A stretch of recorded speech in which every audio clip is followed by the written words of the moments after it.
decided, hello, I am Sarah, here with a bunch of my friends who can introduce themselves. My name's Paige, and I'm a piece of shit. Anna. I'm Bard, and Follow I'm up. Bard. There we go. And no, Sarah, you cannot edit that out. And I am Hannah, and I love absolutely everybody. So. I am Brian. I will be playing Madam Gwen, the head witch.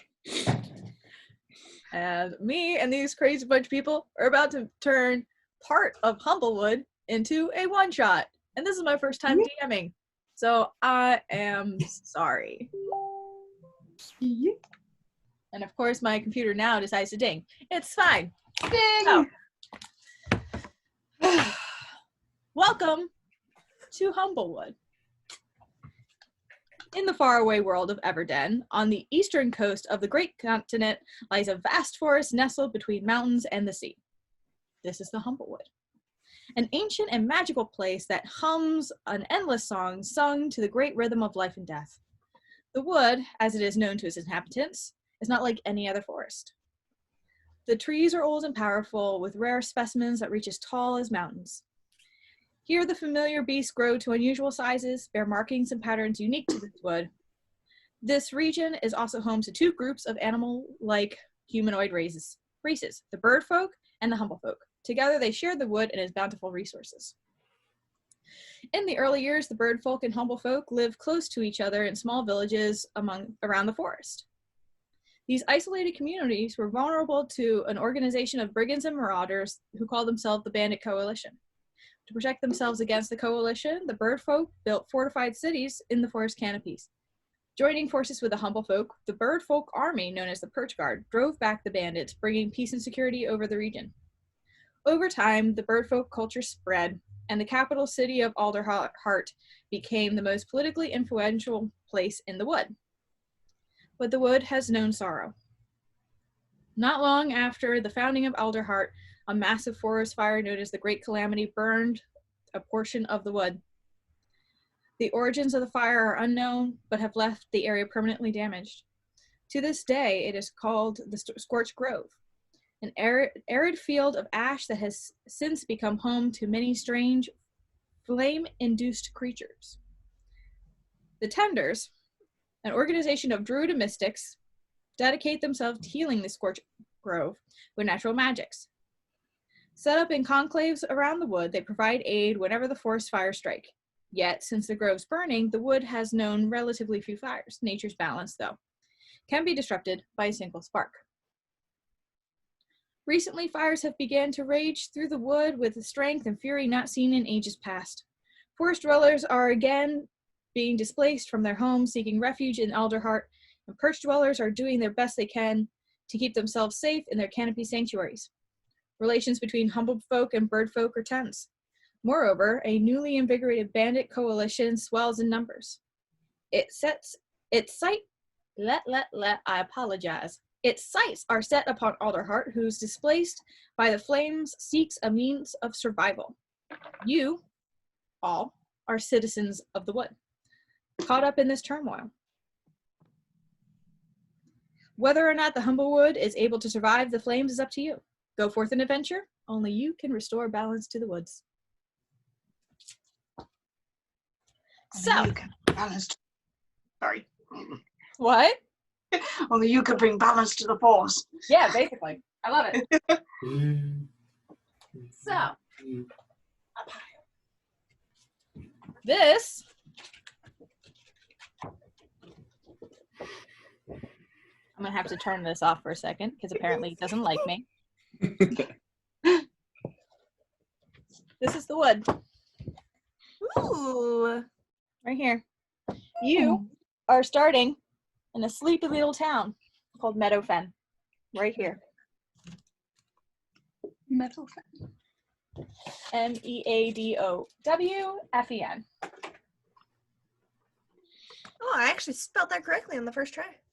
Good job. Hey, I'm smarts. Kind of. To say it. Meadowfen has been quiet for a long time, since it has been quiet for as long as anyone can remember. And life there goes by slowly. Recently, Meadowfen has fallen on hard times. Seasonal rainfalls haven't arrived, leaving the fields barren. To make matters worse, trade wagons sent to provide relief have gone missing, fueling rumors that bandits are prowling the roadways. Fire-based creatures are venturing closer to the village than ever before. A week ago, an ominous plume of black smoke to the north blocked the sun. A few brave villagers ventured out to investigate, but they haven't returned, and the source of the smoke remains unknown. And that is where we start off. In this tiny, humble little town of Meadowfen, in the town square, is where we begin. We have our resident town's guard, Zinzies. Please introduce yourself. Zenzi's is a Jerpine. She is 2 feet tall, and her sort of subrace of Jerpine is a squirrel. Her fur is pure white, and she has one dark brown sort of spot around her left eye. She's got dark brown eyes. She wears, what's her equipment? She wears nicely kept leather armor. She's got a dagger on her side, and her prized possession is her rapier, which is about as big as she is.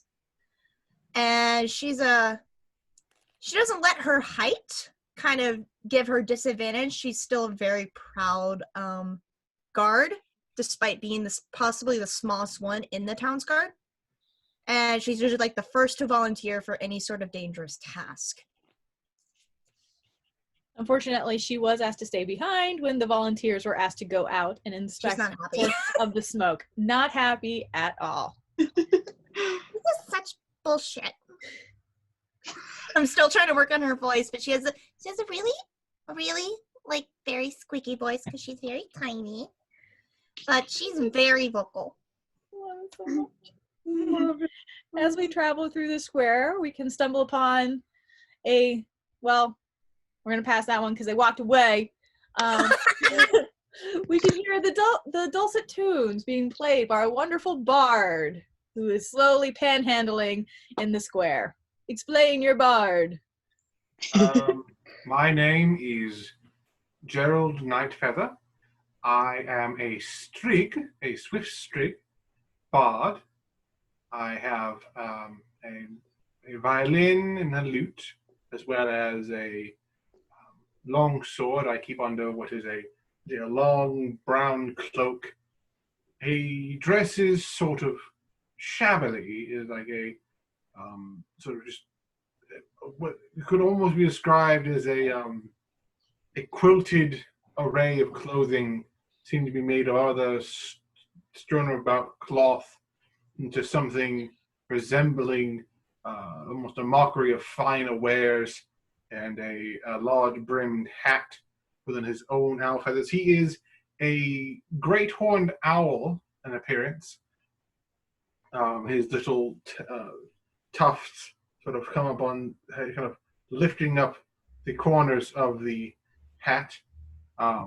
Large, bright yellow eyes, and while he does not often sing, he is often seen playing the violin and panhandling.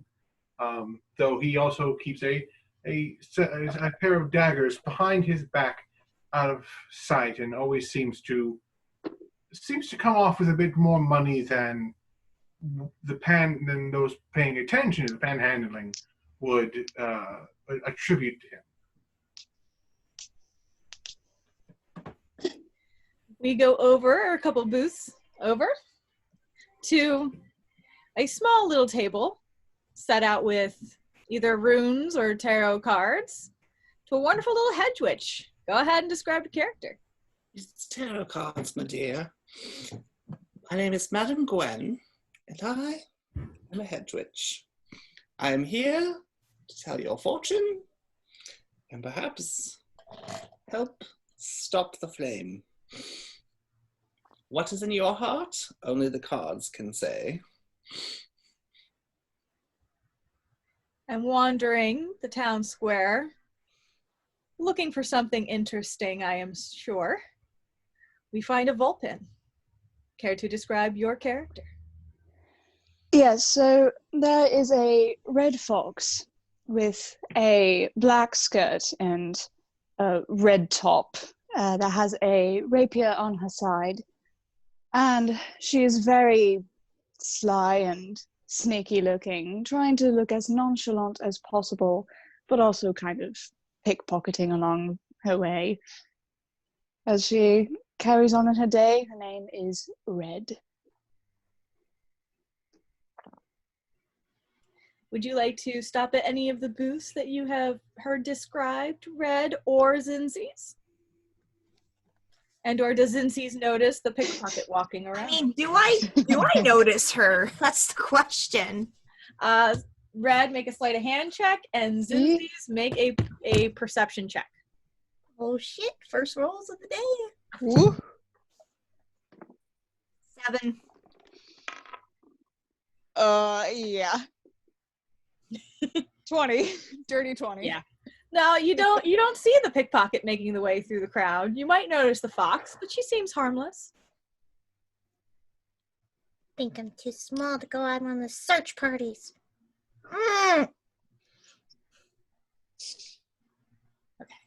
What What? booths can I see around me? There's not too much. This is just like local grocery stands holding wares from the nearby. I don't know what Brian's doing. It's a little, I'm sorry. Crops from the nearby farms. Sorry. You might see a jeweler nearby with some interesting wares. I'm gonna go check that out. Okay. So I see shiny, I go. Okay, so you approach. There is a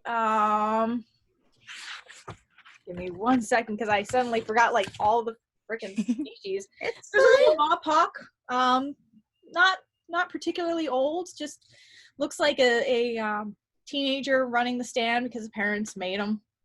Doesn't seem very happy to be there. He's just sitting there looking around and messing with a piece of wood that he's playing with a small little dagger and not really paying too much attention, but sees you approach and kind of nods to acknowledge your presence. Hello, I apologize. I saw these lovely trinkets and I hope you don't mind if I take a look. Go for it. Sure. Thank you. Goes back. There's some pretty little pieces. There might be some earrings, some rings, a couple amulets. You can make an investigation check or whatever you. I mean, are you looking for anything in particular or? Not really. Just something pretty and shiny. Could you find like maybe a gold like a ringed earring? Yeah. There's definitely a small little. There's a couple different cuffs. There's ear cuffs. That I'm assuming is what you're looking for. A couple of them have what look like little stones embedded in them, but not anything like bright jewelry gems. More like natural stones that they had found and had polished and just thought looked really good into this particularly natural looking display. And then there's some simple silver bands, some simple gold bands. Yeah, she'll how much is the I guess she'll ask. How much is this gold ear cuff here?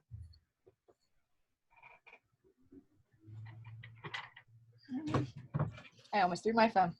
Probably about 3 silver. Great, she'll buy it. Okay. So mark off 3 silver. Yep. Anyone else want to do anything while they're... How much are we starting with? Well, let's make it easy. Everyone starts with... Not counting whatever starting gold we would have gotten from our backgrounds. Not counting what you normally start with, add 16 gold. because that's what I Okay. rolled on the dice.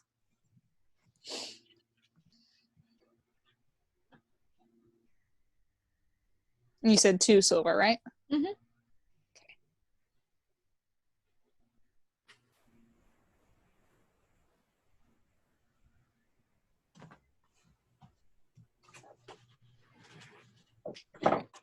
Gwen is just sort of like sitting at her table, just sipping a cup of tea. It's very good tea.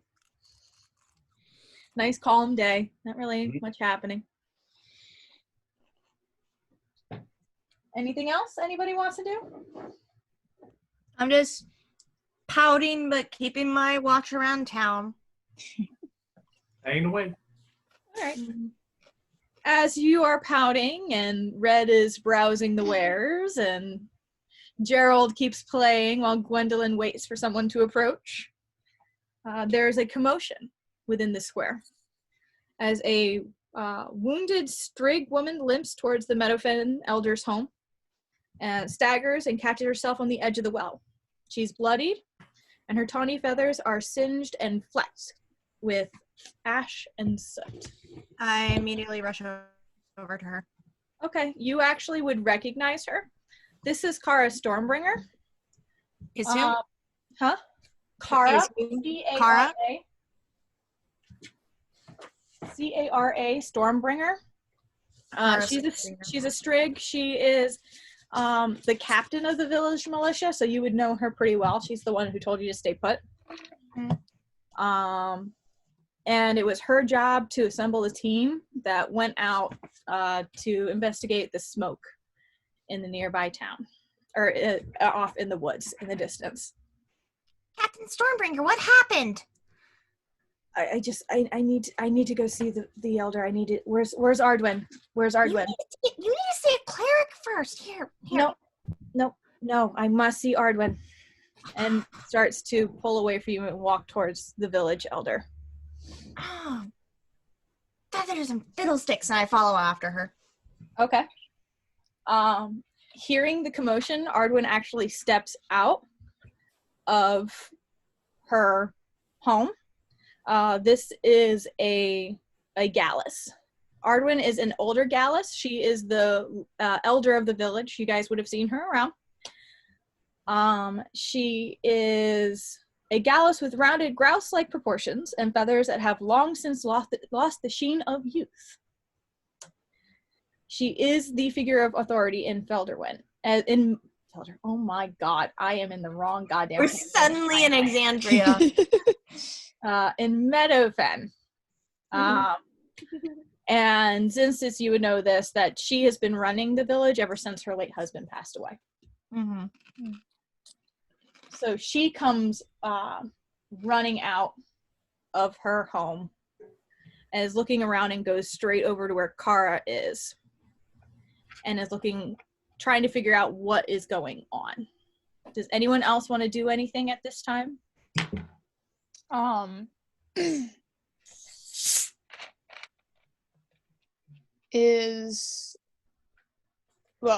Clearly I'm sure that Red can see this. Yeah, she's gonna get closer to the group, just listen for a minute and see if there's like an opening where she can maybe help. Okay. Gerald kind of has stopped playing. He'll kind of scoop up his earnings and sort of kind of tuck away the violin and his wings and sort of meander closer. Okay. Is Gwendolyn doing anything?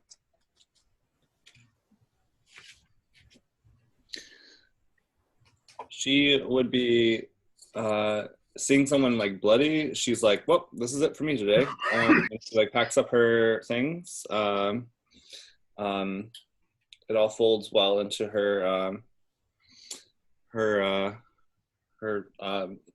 shroud of fabrics. And she sort of like hobbles over. Oh my dear, are you all right? No, we're all in grave danger. Where's the elder? And the elder then approaches the group and quickly starts going over to Kara and offers her water, and starts looking around for anyone who might be able to help. But Kara stops her and says, the Grove has taken an entire village. And the Gallus then just kind of pulls Kara up to her feet and looks around and starts bringing Kara to her home. Do you guys follow? I follow immediately after. She's my captain. Yeah, I'm gonna And go over too. Oh dear. Wait, who are you guys? I'm sorry, I just heard that there was a commotion. Is there anything I can do to help? I'm not sure. This seems more like official towns guard business. Ardwin just kind of turns around and is there anyone else following, or is it just Red? yeah, I'm kind of meandering that way. Okay. Yeah, I'll be doing the looky-loo kind of thing, like, oh, my pearls. I have to clutch my pearls. Okay. But what I will do, I will summon my dragonfly familiar to fly up and just see if they can get a better aerial view of like what's around the city. Okay. Make a perception check for your familiar. Okay. Natural 20. Really? Shit. Okay. There's really not much to see. There's no other people from the group that had been sent out. It's just Kara. The smoke that was in the distance a week ago has kind of faded into that like white streams that's still there. Okay. But there's not really much. I mean, there's some people walking down the street. Is there, from the distance of the town that they were talking about, is there anything notable? I mean, she was gone for like a week. Okay. So it's not like it's something nearby. Okay. So you'll see a few people walking down the street. You see farther up the road, you see a cart being pulled. Mm. Not really much else. Okay. Keep watch, darling. So Arwen turns and sees all you guys, sees you, Zincies, and it's kind of like asks, help me get her inside. Gotcha. And then sees the rest of you, and then just kind of looks you over briefly, sees you're armed, and I'm sorry. Who are you exactly? You can actually call me Red. It's very nice to meet you. Sorry that all of this has happened so suddenly. I assume just maybe you can help. Come along, and leads you all into her home. In her home, she helps Kara sit down. Zincies, you help her sit down in the chair.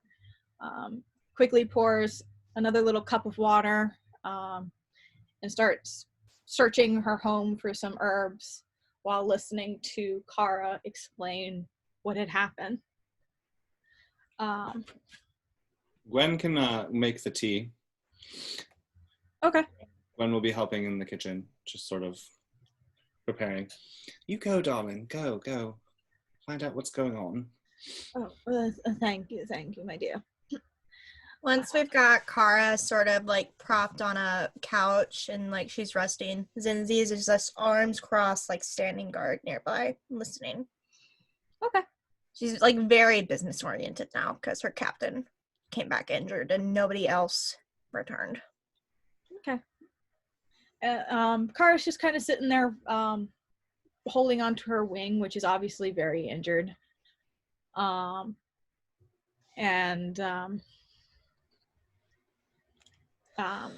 As she accepts the cup that Gwen hands her, she says, the fires from the Scorched Grove seem to have spread.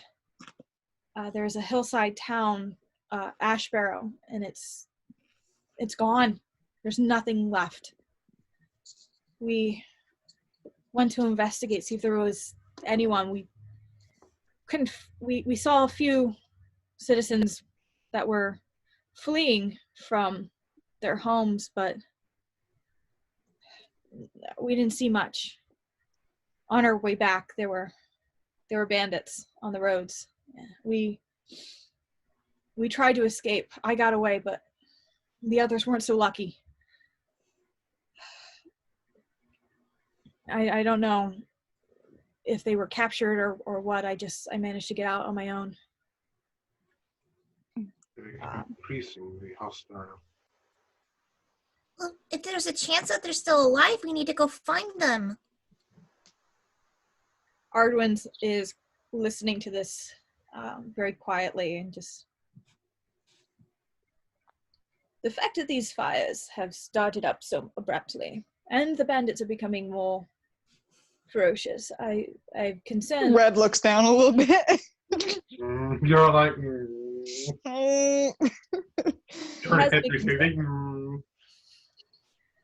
This has me concerned, but what I might use your help if you do not mind. I need someone to go to the Alderheart and speak with the Birdfolk Council. Perhaps they can send more aid our way. It's not exactly a safe journey, but I see that you are armed, and I know Zinzi's through the village rather well, and I'm hopeful that you would be able to handle this kind of a journey. Zinzi sort of like pulls out her rapier and holds it up and does a deep bow. It'd be my honor to go on this journey. Gwen comes in and brings biscuits and tea for everybody, but hands the first cup to the injured person. Kara gladly accepts and drinks it down. You can see that she probably has been without her supplies for a little bit. I'm familiar with the backgrounds through the woods. I might be able to find us a quicker path. The shorter amount of time we're out in the open, the better. Yes. However you mean to get there, I would appreciate it. Please, if you could just... It's a couple days' journey, but if you could head over to the Alderheart and speak to the Bird Council on our behalf, inform them of what happened to Ashborough and of the bandits in the area, I would appreciate it. And the sooner you are able to set out, the better it will be for the town. I'm all packed. I'm just going to motion to it. He has fucking nothing. He's was kind of some weapons, but he doesn't have anything to go get. Whenever you are. Well, you know me, Elder Arwen. I'm always ready for anything and everything. And I shave my It's good to rapier. be prepared. But it is always good to be flexible. I appreciate it. Thank you so much. And she starts bandaging up Kara's wounds, and Kara looks at you, Zinzi, and goes, just be careful. I mean, just, maybe tone it. Just be careful. Yes, Captain.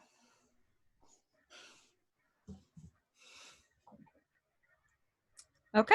Lindsay just lets out a little bit of a sigh, and her ears sort of droop a little bit. Red will turn to Zinzi a little bit. Don't let it get you down. We're gonna do all right. Her ears start kind of perk up a little bit, and she straightens up.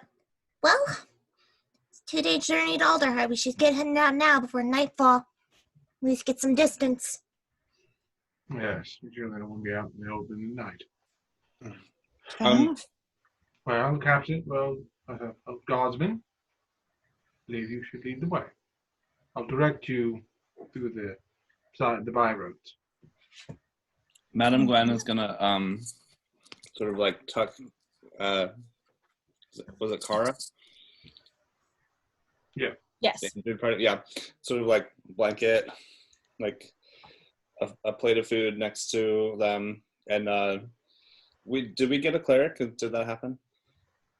I got 2 whole healing spells and 2 whole spell slots. No. Did we have Arwen's already bandaged up her wounds. Okay. Yeah. Have you got this, dear? I'd like to look at this situation up close and personal, if you don't mind. Oh, of course, of course. Blessings upon you. And then she leaves and sort of like waddles up behind the rest of you. Have you room for a hedge witch? I'd be happy to help. Did you guys all step outside of the home? Yeah. Okay. I forgot to roll my specialty for being a soldier, so I'm going to do that real quick. Okay.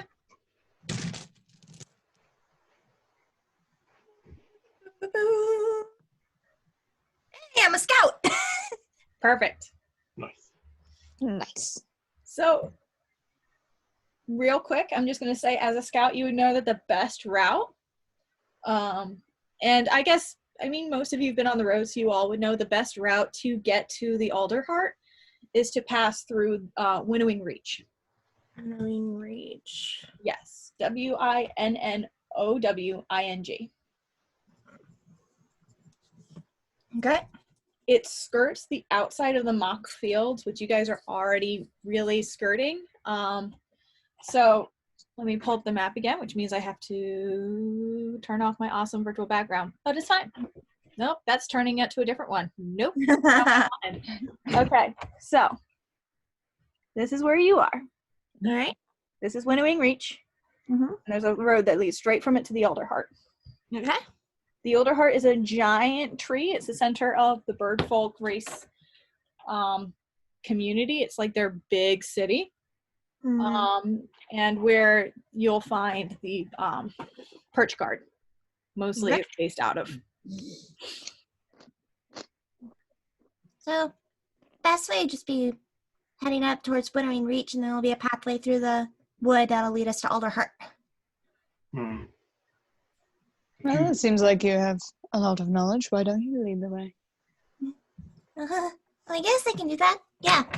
Okay. Quick question, DM. Is there any sort of like vehicular travel means in Humblewood or mounts?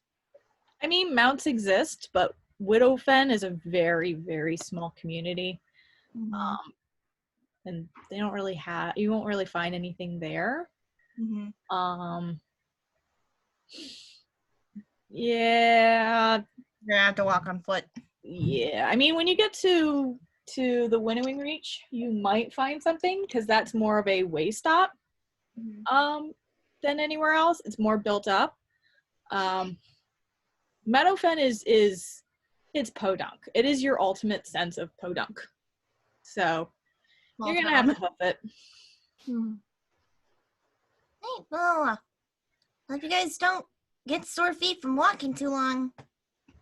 We're gonna have to walk our way to Winnowing Reach. I'm used to it. I'm all right with it. It's fine. Let us check the weather, just to be sure. And she casts Druidcraft, which can tell her the next 24 hours of weather. Nice, sunny, a little bit cloudy closer to the reach, but I mean, doesn't look like rainstorm or anything. Okay, so her eyes sort of like glow a little bit, and then in her hands, like there's a yellow ball that becomes, there's just like a circle of clouds, and then it just whoop, disappears. That was very interesting.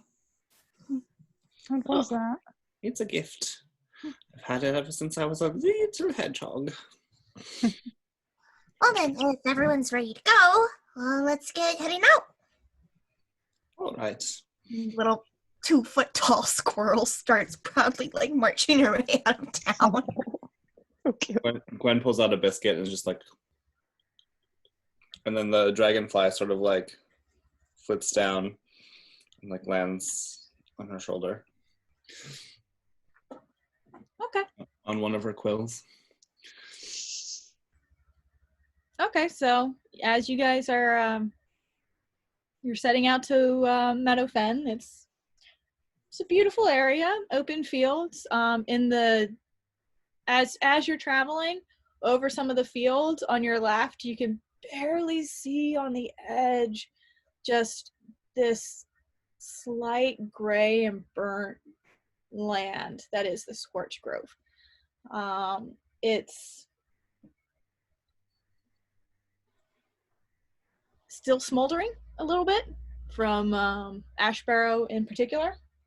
I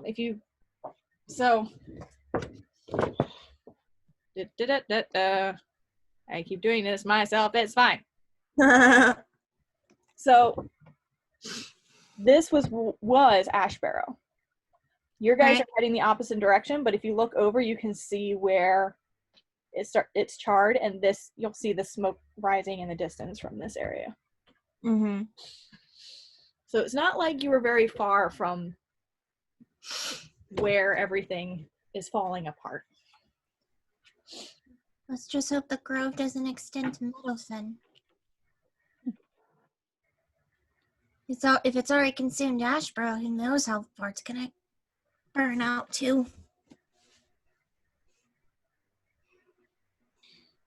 Yes, fire would not be exactly preferable. Especially not near the forest either. It's dangerous. Okay, enough self-doubting, enough negative thoughts. We gotta make our way, guys. Let's go. All right, let's. Daryl will pull out his violin. Mood swing. Daryl will pull out his violin and sort of play like for a very light sort of traveling tune as they go. The diddly go. A little diddly as they go. Deep-a-dee-ba-dee-be-do. Do do.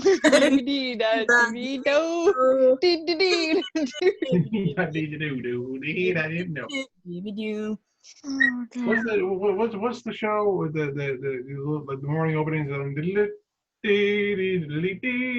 remember what the hell that show is. I was thinking of Robin Hood. Yeah. So as you're traveling, who's taking point? Okay, make a perception check for me. And Red will be right behind her. Natural 20! Ooh. Okay, very easily. You see, as you're a good couple hours down the road already. You see ahead of you 4 hooded figures on the road ahead. Just hold up my hand for everybody. Stop. And I stop. There is a cart in the middle of the road, and there are 2 mopocks that you can see that are going through all the bags and just like throwing them on the ground. Over towards there's a couple rocks around. So you have on this side it looks almost like a cliff that you then like the road was dug off of. Mm-hmm. And then there is a few rocks and trees around, and then the forest is right there. And you see leaning against or at one of the rocks is another Mawpock with the hood up, holding another figure that you can't really see the features of against the rock, and is you can't really hear what's being said, but it's just very aggressive towards this tiny little figure in a cloak. And then back behind them, you can kind of see there's another figure that's just kind of leaning against a rock watching all of this happen. Troublemakers. Troublemakers. Mm-hmm. And immediately I just slowly pull my rapier. I look around. How tall is like the grass off the side of the road?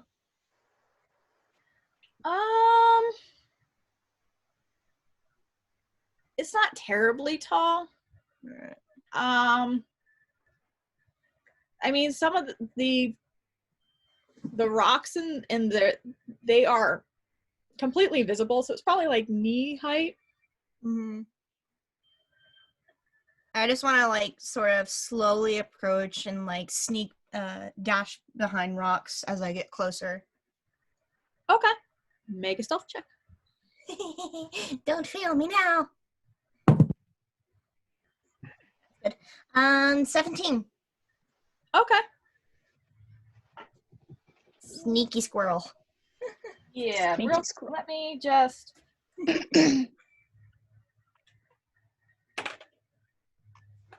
What did you roll? I rolled a 17. Okay. Yeah, okay. The bandits don't notice shit. As you're getting closer and closer, though, the figure that's leaning on the rock in the background kind of shifts a bit and peers over in your direction. I stay as still as I can behind a rock. All right, and now that you're closer, you can kind of see this figure in the background. It's a Vulpin. It's a female Vulpin. She's got studded leather on. She has a very nice looking sword at her side. And kind of like the one cloak over the one shoulder because she's cool like that. And she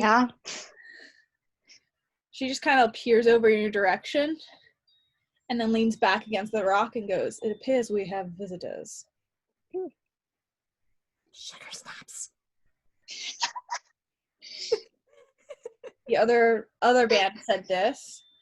The two at the cart stop what they're doing and immediately draw their swords and turn in your direction. And the one by the rock just drops whoever she's holding, and the figure just kind of crumples to the ground. What do you do? How far are the rest of us from? Yeah.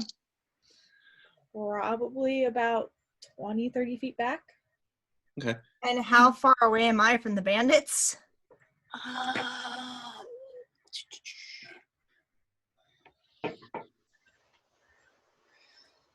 30 feet. I could leap towards those motherfuckers. Holy shit. I Good. Gwen's gonna send her dragonfly to Zinzi's and just like have it rest on their shoulder. Just to like get an eye on like what's happening. Red, Gerald, you gonna do anything? Say anything? Yeah, Red will slowly approach. Very slowly. Okay. Daryl's gonna go along with her, kind of keeping his hand on the hilt of his longsword. Yeah, Red very nonchalantly puts her hand on the hilt of her sword. I'm just gonna wait until one of the bandits walks my way. Okay. As Red starts approaching, and Zinzi's kind of stands up a little bit more. The bandits, one of the Mawpox, male, just kind of looks you over or stares you guys down and just yells out, "Move along, friend. This has nothing to do with you." I do apologize, however, I couldn't help but see there was a situation. I hope you don't mind, but we were just checking to see if everyone was okay. Looks down at the person crumpled on the floor. Ain't none of your concern. Keep going. It's Tyler just can kind see, of unfortunate because now it has become our problem. Tyler can see like what sort of stuff was like being thrown around, like the stuff What? they were going through. What was that? Can I see? Can I see like what the stuff that they were going through? Sure. Perception. Yeah, perception check.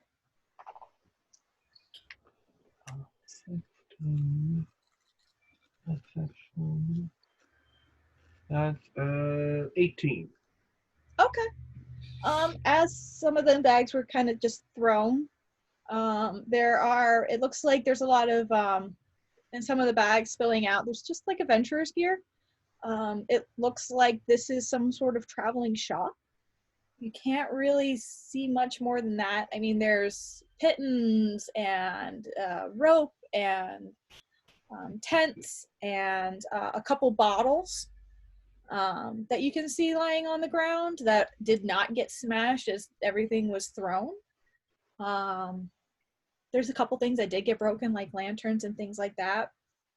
But this does seem to be like goods to sell. Oh dear. Clutches her pearls. Red will pipe up towards the Vulpin, to the female Vulpin, and say,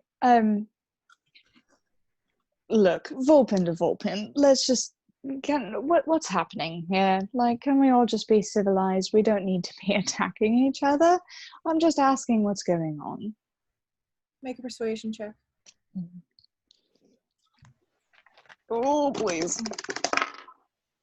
Oh! 25. Okay.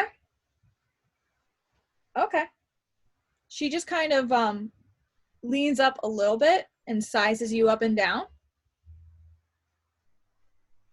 And then just gestures, just regular folk trying to find the easiest way to get by. You care so much about this, then I can be persuaded to not worry about this one anymore. And she just starts looking over the cart to see what's there. And after a moment, she goes, say 10 gold for each of us, and you can be left with this one on your own. Or you could leave them alone, and we could all go our separate ways.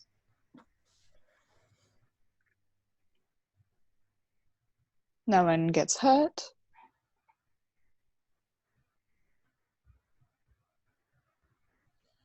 Make one more persuasion check for me. Ooh, yeah, 8. Yeah. Sorry, love. You either pay us or she will. And just First of all, clump on the ground. don't call me love. Second of all, fuck you. Now. There's no need for all this language. I'm sorry. The hedge witch would like to walk up Flip to you. the Vulpin. The Vulpin is still staying back far enough that she's keeping other people between her and you guys. She's still tucked behind the cart. So But- wait, what's the layout? Where are the people, the bad people? I will show you. Yeah. My very first map. Also, DM, change in plan of action. As soon as any one of them are aggressive towards my party members, I'm gonna actually just leap out to them. I can jump 30 feet without running.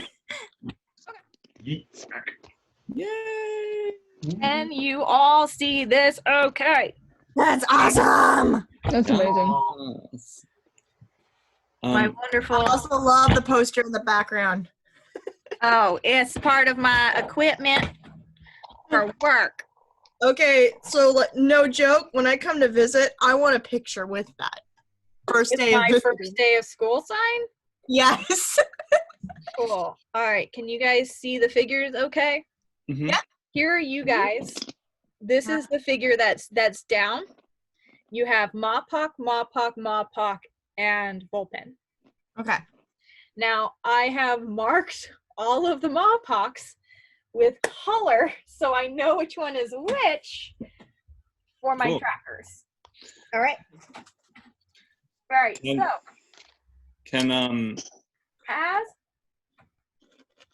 go ahead. oh sorry. Can Gwen walk up just to like the closest one? She's like this old, uninhibited. She's using a staff to walk. Like As hedge you witch. start to approach, after Red was already pretty aggressive, Mm-hmm.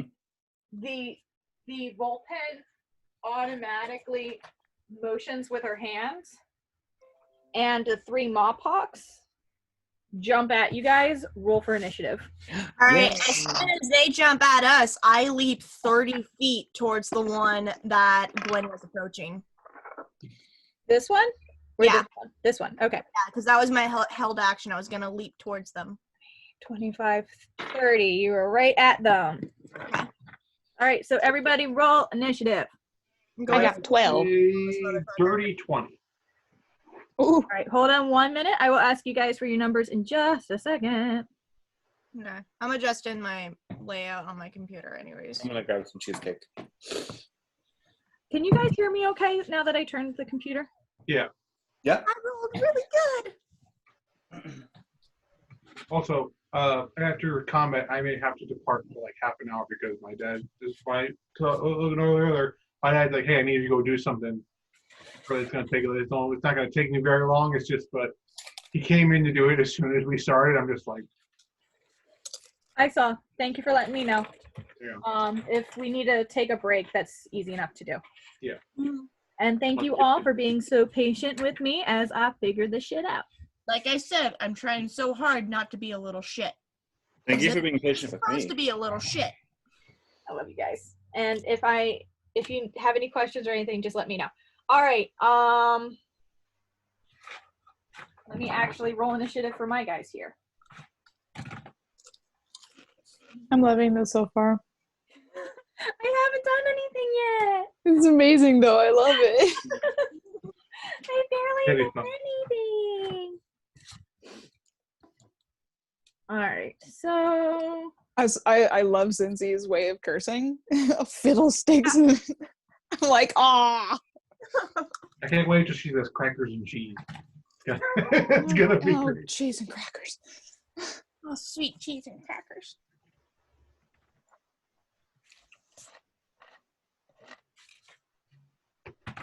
Ah, acorns and walnuts.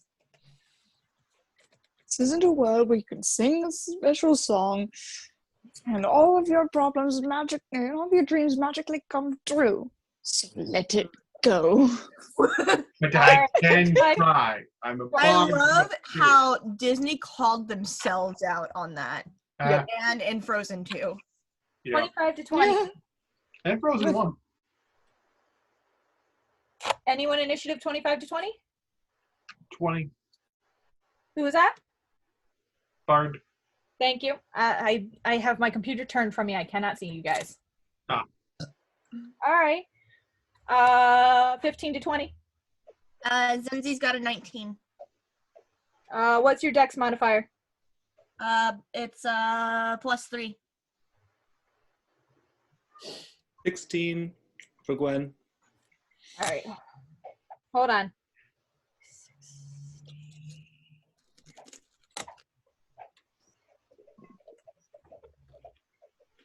You said 16 for Gwen? That is correct. 12 for red.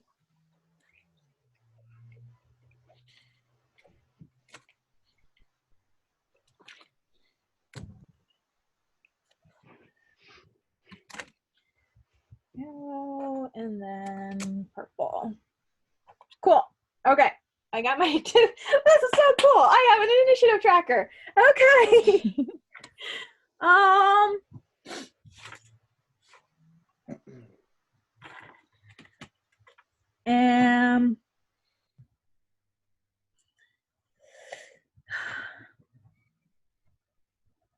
Okay, so Gerald, you are up first. Yes. What would you like to do? I'm those guys are like those two are like right in front of us. I'm going to take the one on the left. This one? Yes. Okay. And I'm going to hit him with my sword. With my long sword. All right, so you're going to go up to him? Yep. What's your movement? My movement is, as a 30? swift rig, is 35. Why do I have 30 marked down? Hold on. That's what it's normally. 30, but swift strings you get like an extra 5 to bonus to movement. Gotcha. Cool. It also isn't reflected on my sheet, but it's in the description of my race. No, you're good. In transition. 5, 10, 35 gets you about there.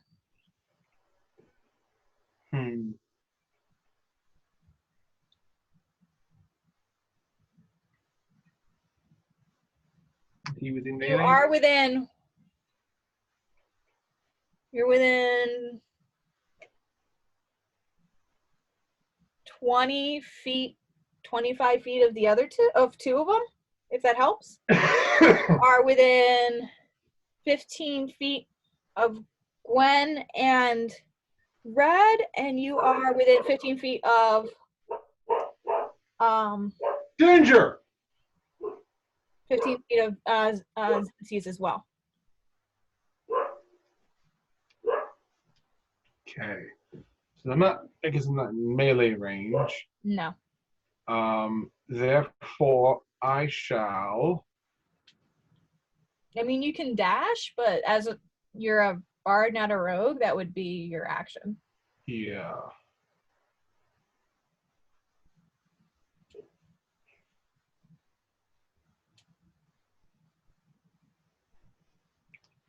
Um.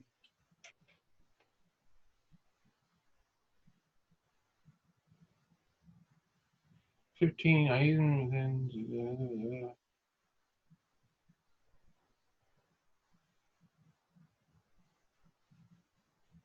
Not close enough for that either. I will use vicious mockery on the one on the left. The one back here? Yes. Okay. You must make a 13 whiz save.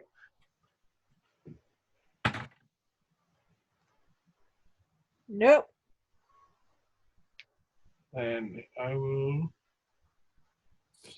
roll a d4. And it's a 3 psychic damage to you. Okay. Point my sword in his direction and mutter something horrendous in his brain. Okay. He took the hit. Did you want to do anything else? Can you? Don't think I can do anything else at the moment. Okay. I honestly didn't know if you had a bonus action, bonus at all at I don't think I do at the moment. first level or not, because I am new to this all. No. Not that I'm aware of. Nah, just healing word, but that and bardic inspiration, but that's it. Yeah, but there's nothing to inspire yet, or I have nothing to heal. Okay. All right. So next is Zenzi's. What you gonna do? I jumped 30 feet towards a mop pack. Yes. I stab. Okay. Roll me an attack. Yeah. 1 second. And because I have dueling, I get +2 to my damage rolls. Yay. If I hit, though. So, with a rapier. That was shit. I rolled a 10. Total? Yeah, 10 total. As you go to swing, he just kind of ducks out of the way, doesn't hit. Crackers. Got kind of a smug ass smile on his face. Yeah. I can't really do anything else. I forgot level 1 fighters are kind of useless. I'm so sorry, but hey, think of it this way: if you guys decide you want to keep doing this, it'll be so much more fun. Yeah, what is that? I'm looking at other stuff I can do. Is there anybody next to me? The Mawpaw? Any allies next to me? No. The closest ally is 15 feet away. Okay. So I can't bonus action help. So yeah, that's gonna be my turn. Crackers. Yeah, no, unfortunately, and the cloaked figure is 10 feet away. Yeah. So you can't help that one in any way. All right, so if that's your turn, it's actually the bandit in front of you's turn next. And he's going to pull out a short sword and try to hit you. That will stab me. That is 15 to hit. Hits. Actually, 16 to hit. Okay.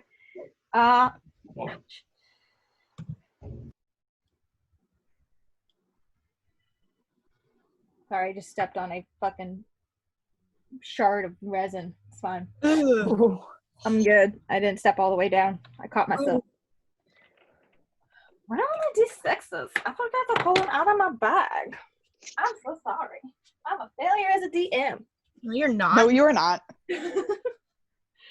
That is... Coffee Mercer forgets stuff, too. I am so sorry. That is 6 points of piercing damage. Ooh. I'm in danger. I'm in danger. This is what happens when the 2-foot-tall squirrel decides to jump into the middle of a fight. Yeah, I didn't mean to roll so high on that. I apologize. I'm going to get a different... Apologize, damn. I'm getting a different D6 out. That's usually my shitty D6. So, moving on. If I go down, at least it's not by, like, something stupid. Like jumping off a cliff and turning into a goldfish. Hey, you know, it seemed like a good idea at the time for some people. Gwendolyn, you are up. All right, my dear. How far away am I from the closest thing? From the closest thing? I mean, you're in the back. Let's see. 5, 10, 15, 20, 25, 30. 5, 10, 15, 20, 25, 30. 40 feet away. Can you take me 25 long ways down the table? 25. So you want to be kind of behind. There you go. Is anything within 15 feet of me? How you mean? Like a 15 feet cone. Oh, enemies? Yes. I mean, yeah, you can get this Mawpock here. But there's a Gerbine right in front of you. Gerbine! Can you take me instead 5 feet back and 5 feet up? From where you were? From there, yeah. So 20 feet. And then... Wait, hold on. Oh, no. Here. Yep. Okay. So go 20 feet long ways. 15, 20. And then 5 feet up. There you go. Yes. Okay. Can I get more than one creature in a 15-foot cone?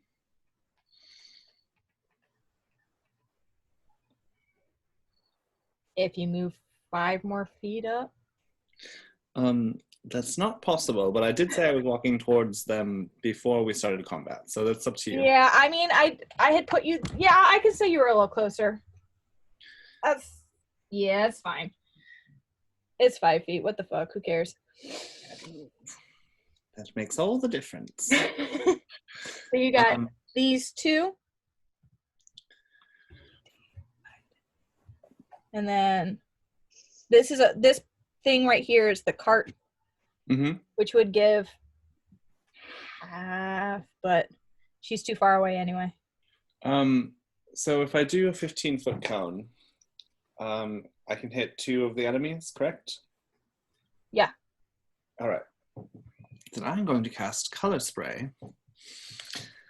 It's a dazzling array of flashing colored lights that will spring from my hands, my little hedge hands. Yeah. I'm going to roll 6d10, and then that's how many hit points I can affect, starting with the person with the lowest hit points.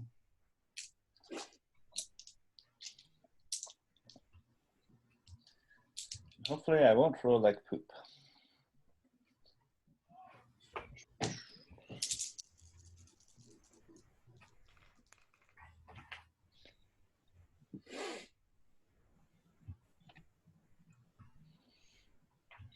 Okay, so 29 hit points worth of creatures.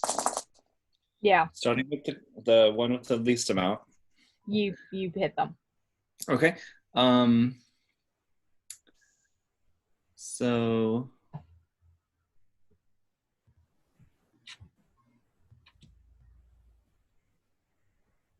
hold on.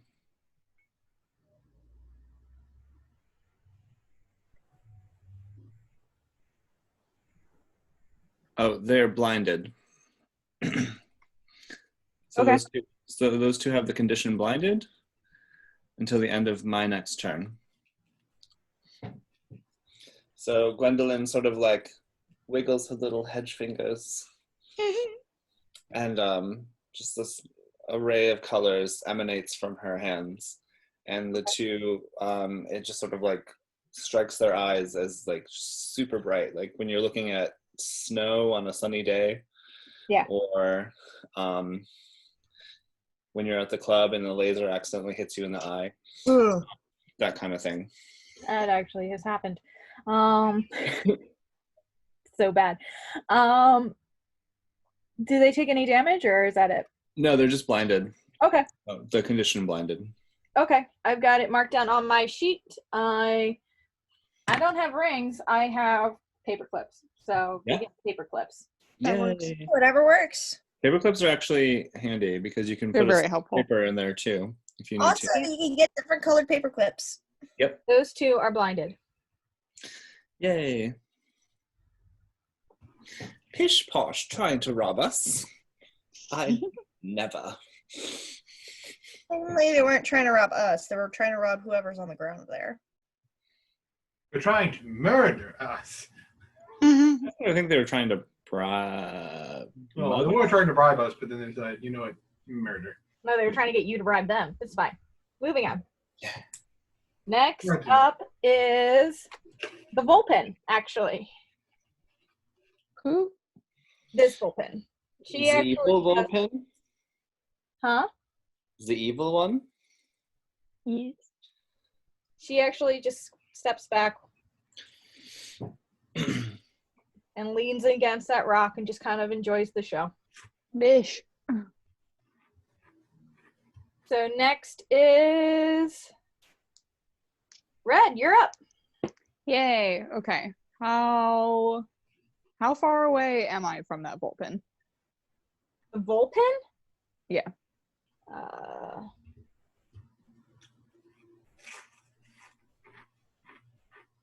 65 feet. Yeesh. Fine. How far am I away from one of the bandits? The closest one is the one that Zincy's is currently at, and that one is 35 feet away. Yeah. Use my 30 feet of movement and get up there. And Okay. So you're right there? Yeah. And I'm gonna use a dagger because it has a range of 20 feet, which is really nice. I'm gonna hit him. I'm gonna stab. Roll me in tackle. Yee. 17. That definitely hits. Yay. Ah!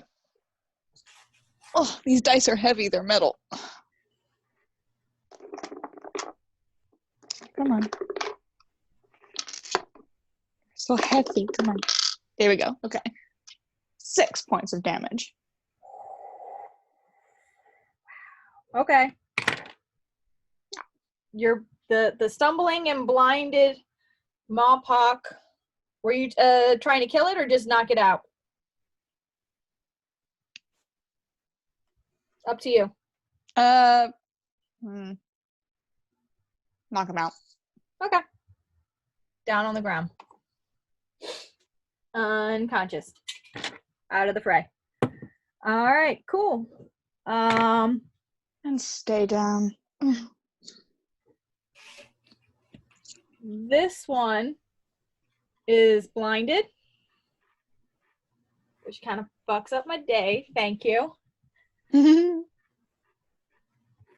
Is just going to pull out a bow and shoot wildly in the direction of all the noise, which would give disadvantage on an attack, and is generally reaching for the one who blinded him. So let's see. Nope, doesn't hit.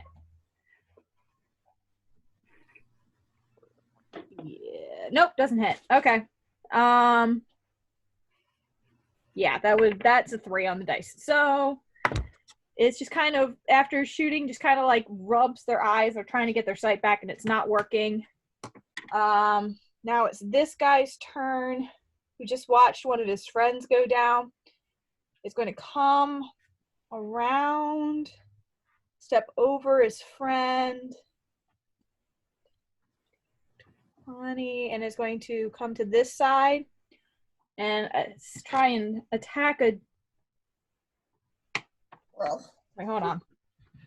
Was here. So 5, 10, 15, 25, 25. So it's actually going to attack the one who took down his friend. Good job, Red. Fair enough. 4 is not going to hit. Nope. No, that's not going to hit. So it just kind of swings wildly, and you just kind of duck out of the way. It was like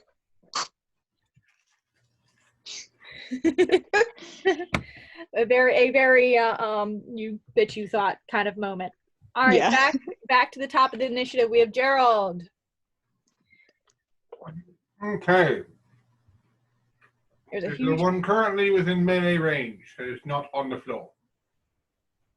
If you move 10 feet. I will scoot 10 feet, 5, 10. and I will hit him with my longsword. Roll an attack. Well, I got to turn him because I forgot to turn the color towards me so I can see which one I was talking about. Cool. What is my 2 hit? Oh, that's the wrong button. Plus 5. That is a dirty 20.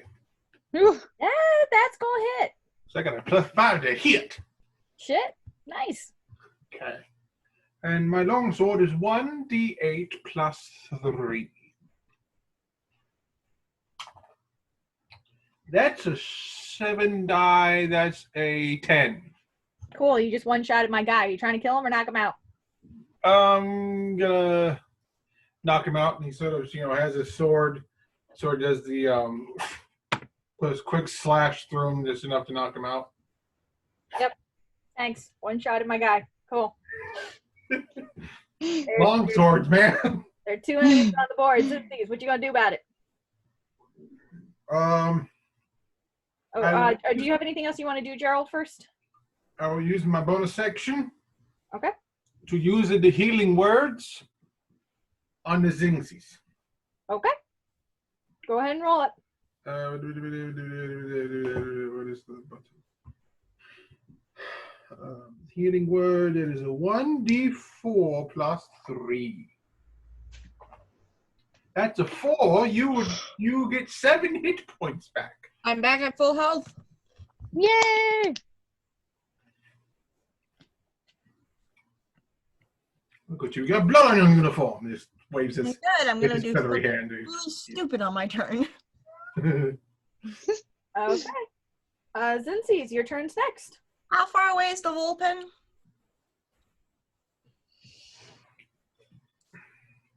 $30 feet. My leap is exactly 30 feet.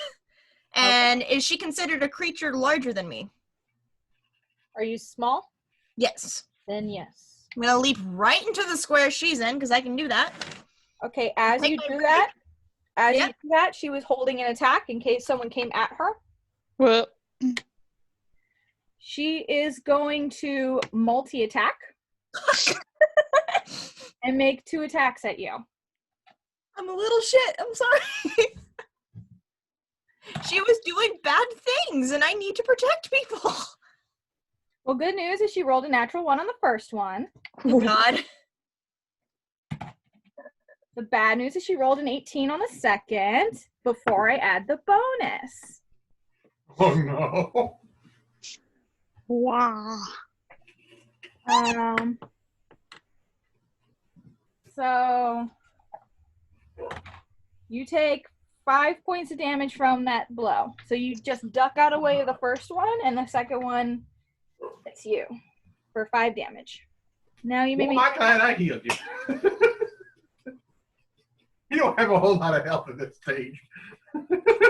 So you just took 5 points of piercing damage. All right. What you gonna do? As I land in her square, I'm gonna take my rapier and stab it down on her foot. Okay, roll an attack. I'm spiteful. Fair. Ooh, that's an 18 plus 5 is whatever that is. Okay. And You just hit. 3. And 1 second. Oh, I think it already added the +2 to my damage thing. Okay, what's that? So 1d8 plus 5. Stab her foot. That's going to be 8 points of piercing damage to the foot. Okay. And do I want to go ahead and use it because I'm low on health? Yeah, I'm gonna bonus action. Go ahead, second wind, because I'm looking bad. Go for it. I only get 3 hit points back. That's fine. This is fine. All right. Anything else? Oh. No, that's my turn. Okay. Next is, well, that one's down. Next is Gwendolyn's turn. Hello, darling. Real quick clarification. Are we first level? Yeah, we're first level. Okay. Just curious. How far Are am I you from? asking? I'm just curious. I love having spells. So, Okay. Vulpin Rogue. How far is red from me? 10 feet. She's literally diagonal from you, so really it's like, what's that? It would be like 7. If right. you want to be mathematical. Color spray is going to wear off for this individual creature. But I'm going to sort of waddle over and tap the Vulpin Rogue on the shoulder. And as I do so, I'm going to snap a grasshopper leg in my other hand. And the magic, there's sort of like a quickening effect. And then it shoots through into Red's shoulder. And her jump speed or her jump distance is tripled until the spell ends, which is 1 minute. You can yeet. So I can't jump. The So fox can leap like the squirrel. this rogue, jump like the wind, darling. Eat like the wind. You might need to. I think this fox might kill me. Yeah. And then, is there anything that the hedge witch can hide behind? Are there trees nearby, or? There's a rock. There's a rock right behind you. Yeah, she's gonna sort of like duck behind the rock. Make a stealth check. Well, hide is an action, so she's not really actively hiding. She's just sort of like making herself smaller. Out of line of fire. Okay. I mean, I can still roll stealth if you want, but I think that would count as an action. Yep, that's fine. All right, next is the Vulpin captain's turn. She's going to first she snarls down at this tiny little squirrel. I just stabbed her. And look around at the circumstances here and disengage and book it. So Get back here, you coward! And I go to swipe, but because she disengaged, I just automatically miss. well, no, sorry, she's not disengaging. She's gonna dash. So So I you get an just- attack of opportunity. Yes. Okay. No, you don't leave until I tell you to. Fuck, that's an 11. All right. 11 does not hit. All right, so she I try takes to go off. to try to go to like slam my rapier through her tail, but I miss. Yeah, so she takes off in the woods and just disappears into the trees. Yeah, and the entire time she's just like, she just, as she leaves, she's like, fuck it, fine, next time, bitches, and leaves. Language. Comrades, what a bitch. Huh? Language. All right. So at your turn, this guy's done the blindness. So he looks around. He sees everything that's going on.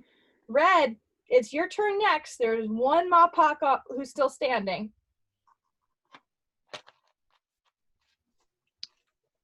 Hello, little friend. Bonk. Right? And Volpin who ran off into the woods. So it's up to you what you want to do. How far is the Volpin? You don't know. She disappeared into the trees. Slip. Swiper, no swiping. Fine. I'm gonna go up to the last one standing, Okay. and I'm gonna use my rapier. Stab him. Go for it. Roll me an attack.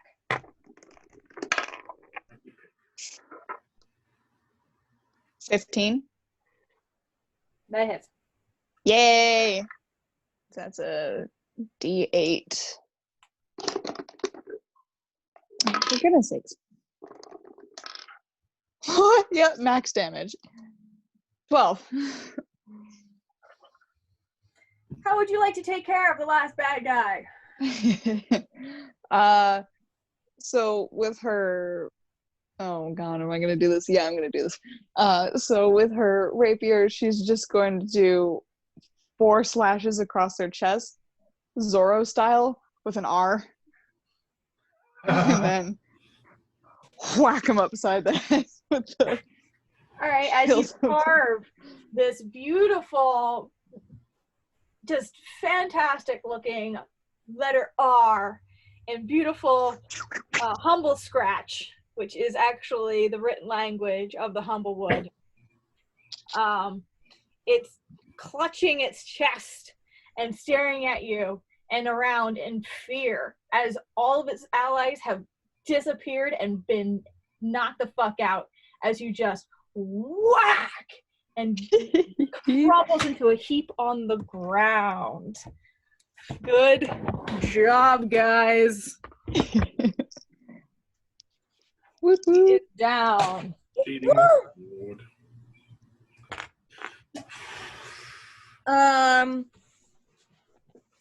Once that is done with, I'm just angry. My tail is fluffed up because the Vulpin got away, but I go over to check on the person who's on the ground, who is being hurt. Before we go any further, Nate, did you need to take a break? Yeah, I hopefully it won't take me too long. I'm gonna try and get it done as quick as I can. Okay. Then I will keep that in mind and we'll pick up in a few minutes whenever Nate's able to come back. Does that work for everybody? Yep. Okay. Sorry, guys. Look, it's like I remember I told my mom about I was doing this. I didn't tell. And we're back. Okay. So, post-combat, the Mawpocks are all unconscious. Your Vulpin has run away, and it's you guys, a cart, and a slumped-over figure. Zin sees you are going over to the figure? Yep. Okay, go ahead. Hello? Are you okay? You help him up? Yeah. Okay. As you help this individual to their feet, the creature pulls back her hood, and you see an Aloran. Now, Alorans are kind of common, but as players, you don't know what they are. Alorans are basically cats. Yes. She is this tan furred cat with some darker, almost black fur stripes. She's got kind of black tipped ears and a blue eye and a yellow eye, and she looks a lot like that. Oh, Ooh, kitty. kitty. Her fur is kind of frazzled and her outfit's a little bit crazy, and she accepts your help very happily and kind of straightens up herself and kind of looks around a little bit and just, oh, my whiskers, that was close. Thank you for protecting me and my cart. I'm Eliza. I'm on my way to Alderheart by way of Winnowing Reach. Would you be kind enough to kind of help me rest? Yeah, of course. My goodness. That was quite the ruffians, if I do say so myself. You doing all right? Yeah, I'm trying to go. I'm heading over to town. I'm planning on setting up a shop, and well, I was going to set up for a little bit and Winnowing Reach for a bit, and then try to sell some of my wares over in Alderheart, and they just came out of nowhere in the woods and started ransacking, and oh my. She just kind of Won't do with it. direction of her cart. What did you say? Brian? Oh, Gwen just says, well, that won't do, will it? Oh. She starts helping assemble whatever she can. The Rit girl is- starts putting stuff back in the cart. What? I'm sorry, I interrupted Hannah too. What did you say, Hannah? I didn't say anything. Okay.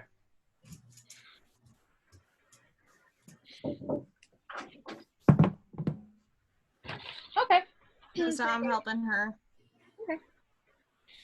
So as you guys are helping her load her cart, she's kind of talking about, you know, the way you're going to go since you guys have agreed to help her out. And well, I mean, it's not even like we have that much farther to go. I mean, it's along the mock fields, and then there's the Winnowing Reach, or the Winnowing Reach.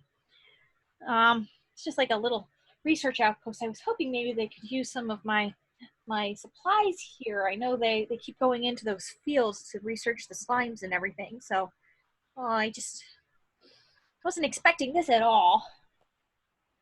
Well, there's been an increase of, like, bandits and robbings around here. Oh, that would have been good to know earlier. Oh, I mean, we were just kind of finding out ourselves as well at Meadowfen. You're lucky. If we hadn't been around, you would have lost a lot more. Oh, yeah. I really don't want to think about that. Well, thank you. I really appreciate it. And she kind of goes up to the front of her cart and starts to turn it around and starts to pull the cart. It is a pretty heavy cart. So if she's going to be moving the cart along, you guys are going to be slowed down a little bit. Me being the very tiny Gerbine I am, I'm going to go up and try to help her. Make a strength check. Okay. So wait, she's pushing the cart? Make an athletics check. Athletics check? Ooh, 18. Ooh. Yeah, you basically go, I got this. And this tiny little Gerbine just goes, zing, and starts pulling it. It's funny, I only have a strength of 10. And Yeah, Red goes. it's a DC 12. You guys just take this cart, and you guys get to watch as this tiny little Gerbine just kind of like hoists up the cart on her shoulders and starts pulling it along way faster than this cat could have done. The squirrel starts to go off the cart. Never underestimate the smallest character. Eliza quickly scoots next to you as you're continuing and is jabbering your ear off as you go. Everyone else following? Yep. All I can hear while seeing this is, "Here I come to save the day." Mighty squirrel is on the way. Yeah, we're going along. All right, well, Everybody, I'm on my way. Oh my god. so before, I know Brian had asked briefly, but before you gathered the cart to leave, did you want to take a short rest? Let me check something real quick. I think I'll get my second one back after a short rest, so I would gladly take one. Okay, so before you guys take off, and while she's gathering out everything into her cart, and using one of her own healing poultices that she has in her cart on herself, you guys can take a short rest. All right. I'll make some tea. And she creates a small fire and I'm gonna see what's on our unconscious friends' bodies. Yes. What do you want to do with the unconscious mouthbox? Anything?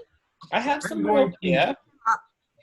I'm going to peruse their belongings and take a length of rope that I have, and I'm going to tie them to a tree. Nice. Okay. Red will gladly help him with that. Okay. Make me an investigation check. Okay. Both of us or just him? If you're both checking the bodies, you both can make investigation checks.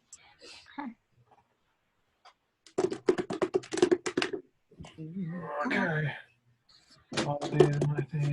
Take this note from me. My god. Thank you. 16. Enjoy. Thank you. 13. 13, and what did you get, Gerald? 16. 16? Okay.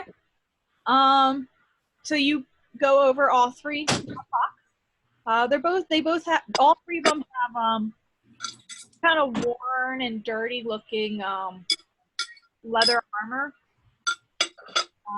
They're not the most well off that you can tell. Each of them has a small coin bag that has 5 gold in it. So that's up to you, or you two, how you want to distribute that with the whole group. They each have a short sword and a short, one of them has a short bow. With a 16, you find kind of like a little painting in one of the pockets of the tiny little, it looks like it was drawn by a kid. Very glad I didn't kill him. Just tuck it in his. Yeah. I say we give the pocket change they had and the short swords to the cat. She can sell them. Certainly do a lot better off in her hands than theirs. Fair. Let's tie you to a tree. I will say, Zinthi, since you are a town's guard, you do know that in the next town over, there is a town jail. So you can either leave them here tied up, or you can take them with you. I mean, we could take them to Winnowing Reach, and there's a jail there. I mean, these guys technically are criminals. Yeah, that's true. However, I wouldn't exactly want to get involved. I mean, I'm happy to take the jail them. with me, Red. I'm happy to take them. Well, still tying them up. You can drop them off at the jail, and I can drop them off myself since I'm a town's guard of Meadowfen. that You guys have to be there. delightful. Perhaps that's Yes. So I'll bundle them all together and then kind of toss them in the back of the car. It's sort of better than just leaving them out here to potentially die. Yeah. True. Not like their boss is going to be back anytime soon. Oh, do I have an earful to speak to her if I see her again? Kind of leans over towards Red. So, what do you think? She took the south road from here. Where did she head off? Like, what direction on the map does she? Are you looking for the Vulpin? He's trying to. He's General direction of where she went. He's using his knowledge that he has to kind of theorize what escape route she took. She just took off into the woods. She didn't take a road. She off south. She didn't take a normal route. She just kind of booked it in the right. As long as she's heading away from us. Well, At that's this what point, I don't think we'll ever catch her. You guys are heading east and she headed south. So I was right. Yeah. so, darling. Here's some tea. She hands it to Zinzi's, then to Gerald, then to Red, then to the carriage person, the cat thing. Oh, look, tea. I have tea. It's hot, but it's not too hot. She doesn't like to burn the leaves. I have actual tea for such an occasion. Yeah. I have diabetes. Same. I'm the one who preaches water all the time, yet today I have just 2 liters of diabetes. Sometimes you just need the diabetes. So, just so I can get a general idea, who's looking a bit rough? Anybody? I was before I took my second one. And I decided not to roll hit dice since I'm already really close to max health. I am, because I want my spell slot back. Right, we're still taking the short rest. However, Eliza's taking a look over you guys real quick to see if anyone needs healing. Does anyone need? No, I'm down 2 points. Okay, she probably would then just like she would notice and give you a healing potion. Okay. I one-shot my dude. He didn't take a swing at me. Oh, My white fur looks a little pink now because of blood. Let me clean that up for you. One moment. Oh, goodness. Yeah, You just will Druidcraft. Even though I'm a wizard, I have Druidcraft because I think the hedge race has it. So your fur starts sparkling white again. Thank you. and you said you're down like 3 hit points? 2 or 3 hit points, yeah. You're back to full because she rolled 5 on her 2d4. Okay. Plus, Yeah, that's the only downside of having white fur. My brothers and sisters all had red and gray. I came out white. very interesting. Mm-hmm. Amy, are now that you guys are all rested, are we ready to continue? Absolutely. Here, let me get the cart for you. Just one moment, darlings. One moment. She goes over and to the tree with the people tied to it. She finds we're taking them with us. They're on the cart. Oh, they're on the cart. They were going to be on the tree, but Okay, but the never bee, mind. I just take it with. She was just going to talk to some ants and be like, keep an eye on these ones. But it's all right. Okay. So you guys start heading down the road. Yeah. And it is noted that while they have the bandits in the cart, Gerald has his hat kind of pulled down a bit to kind of obscure his face. Okay. All right. They're not conscious right now. Yeah. Lindsay's is just at the front pulling the cart. The strong little bean she is. Okay. She's just sort of humming. Any else? Like that song from Voyage of Dawn Treader that Reepicheep sings. She's sort of like humming a similar tune. Okay. Anyone else want to do anything while you travel? I shall don my lute and play along to her little song. Give her some delightful accompaniment. And Red will walk along and just kind of subtly hum along.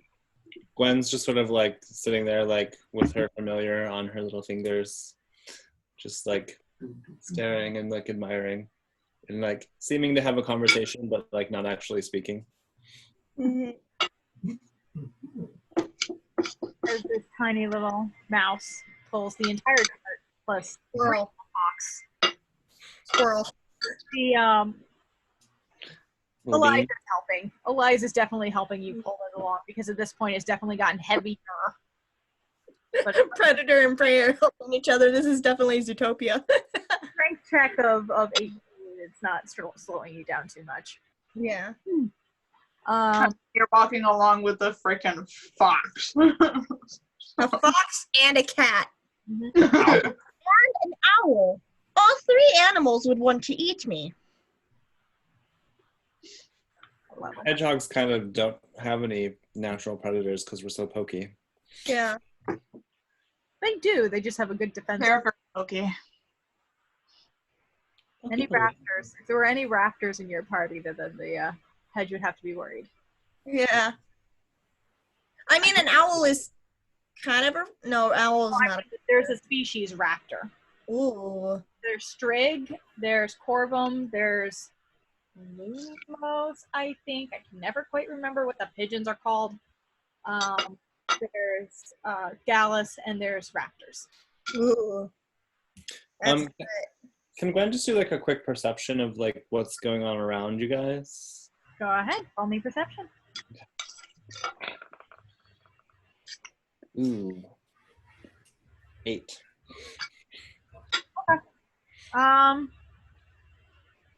As you're traveling, Dragonfly. you're going the right way. You know at least you're going the right way. Mhm. And every now and then you kind of look out. The hill to your left has kind of died down. You can see the as you're traveling, it's getting a little bit more of a bleak sort of area. It's more of the Scorched Grove. The lush green tree lining the road. Beyond the lush green trees lining the road, glimpses of burnt stumps and ash-covered fields can be seen.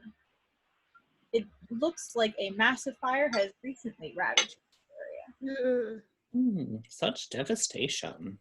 The scorching grove continues to grow slowly. No one knows why, and you can see some more of the damage as you travel down the road. On the left-hand side, you're starting to see more of the mock fields. It's swampier ground than what you're used to seeing. It's a much more gray scene. You're starting to notice that the clouds are starting to come in. I mean, it doesn't look like it's going to rain today, but, you know, eventually. And it's you can see that kind of sloshy consistency to the grounds around you as it's forming. This bleak landscape seems to stretch for miles.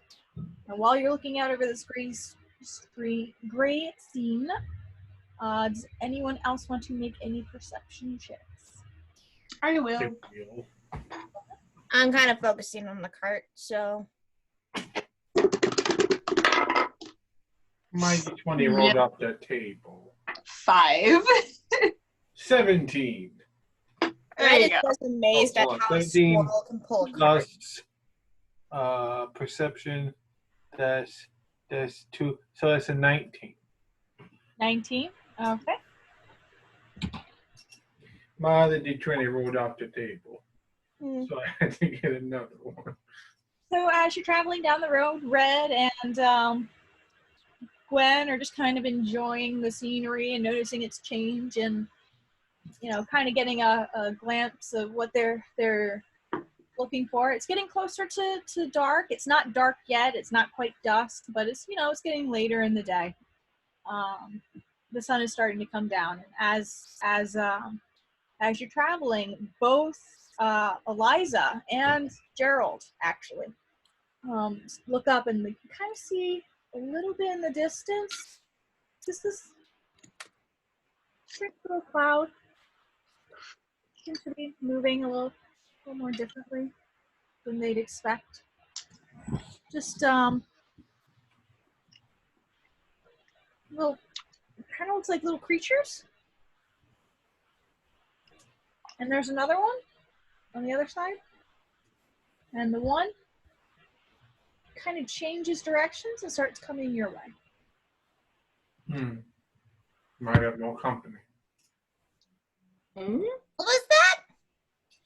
Might have a bit more company. As it's getting darker, his eyes are literally glowing. Yay, dark vision. Terrifying. It's just like, this.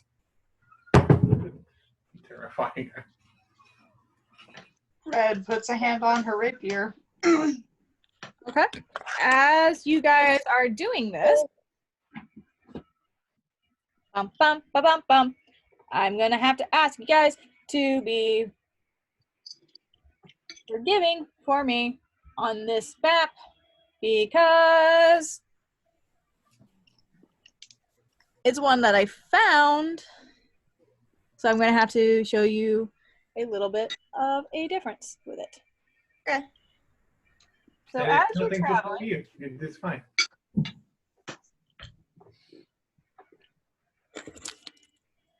we have our cart and we have our ravine. And where did I put down my kitty cat? There it is. Sorry, the mail came. You're good. You're good. So I'm going to turn you guys so you can see. So this path does not exist. There's a path this way. This we're going to pretend doesn't exist. Make sense? So there's no fork in the road.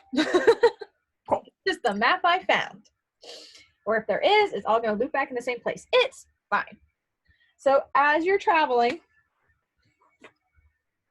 we have a group of, I need everyone to make me a nature check. Nature.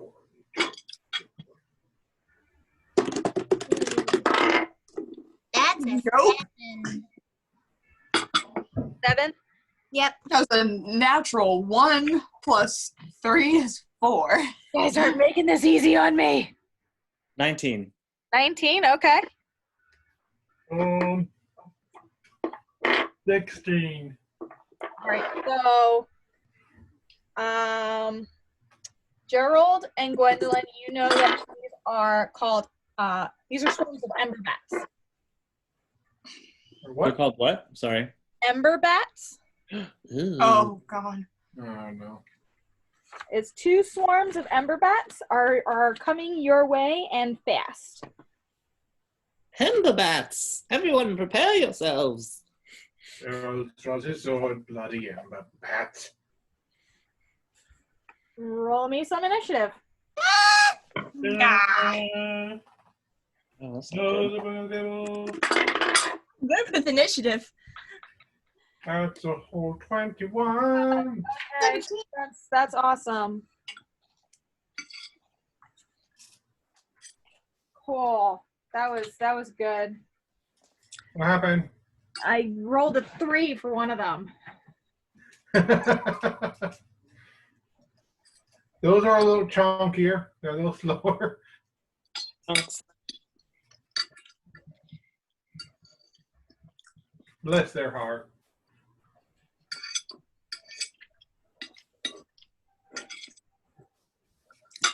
All right. Give me a second as I get my trackers ready.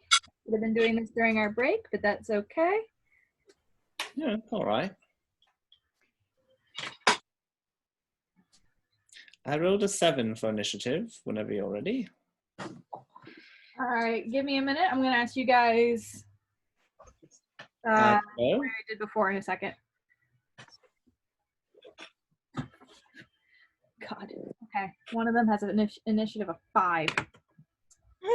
Oh, Gee. they're not going first.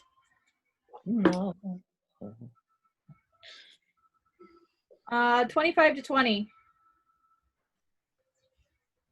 Nobody? Oh, wait. Me. 21. 21. Gerald, your dex? Plus 3. Or 17 plus 3. That's 20. No, 17. I have a plus 3 dex. I have 17 dex. 17. Oh, okay. And was that the same for you, Zincies, or no? No, I have a 16 dex. Okay. And 15 to 20?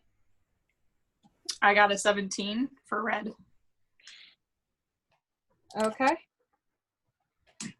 10 to 15? Okay. Gwendolyn, you got a 7, you said? Yep. Cool. Still before the enemies. Before one of the swarms. Possibly. All right.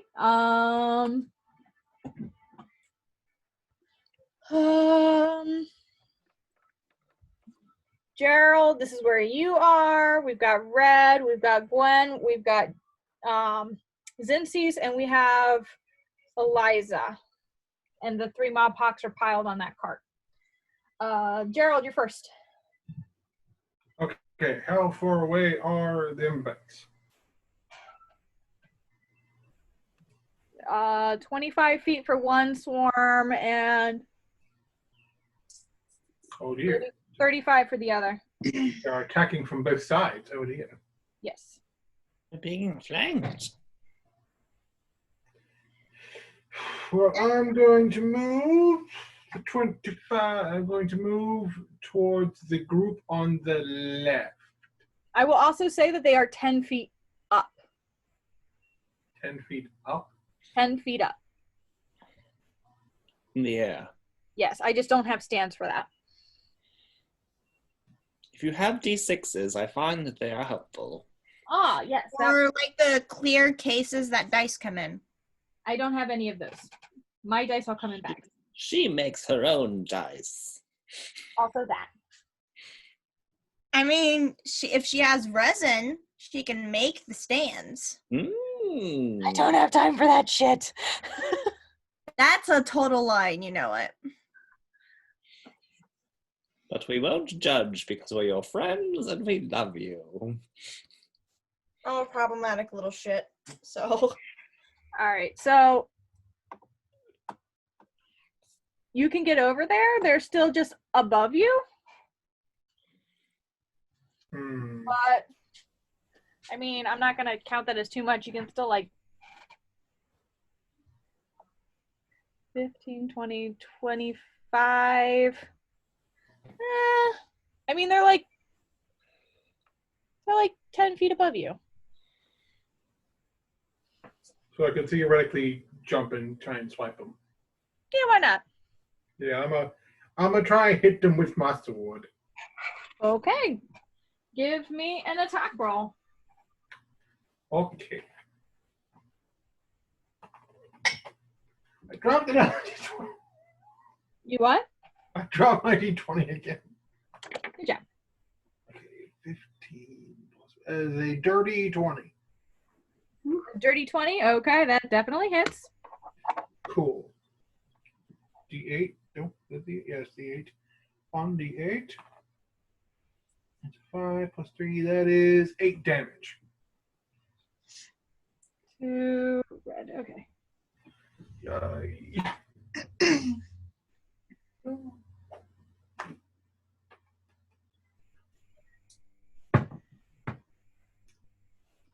Okay. Anything else? I will turn and point at Zingsies, and I shall give the inspiration. All right, Zincies, take your inspiration. What die do I take? A D6? You take a D6. Okay. I have that sitting in my tray. All right, cool, because it's your turn then, Zincies. By the way, right here, there is a tree. It's easy to get under it, but it's not like you can pass through it. All right. You said that one of the bandits had a short bow, right? And we grabbed that? Yep. I'm going to grab the short bow and arrows out of the cart. Okay. Let me quickly add those into my inventory.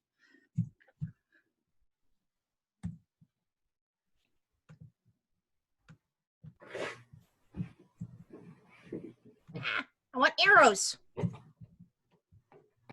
You equipped those. And how far up are is the swarm closest to me? They're about 10 feet up. About 10 feet up? Yeah, so you're about 25 feet from them, and they're 10 feet off the ground, so I don't want to do that math. I'm just going to take the short bow and shoot up at them. Cool. That's a 15.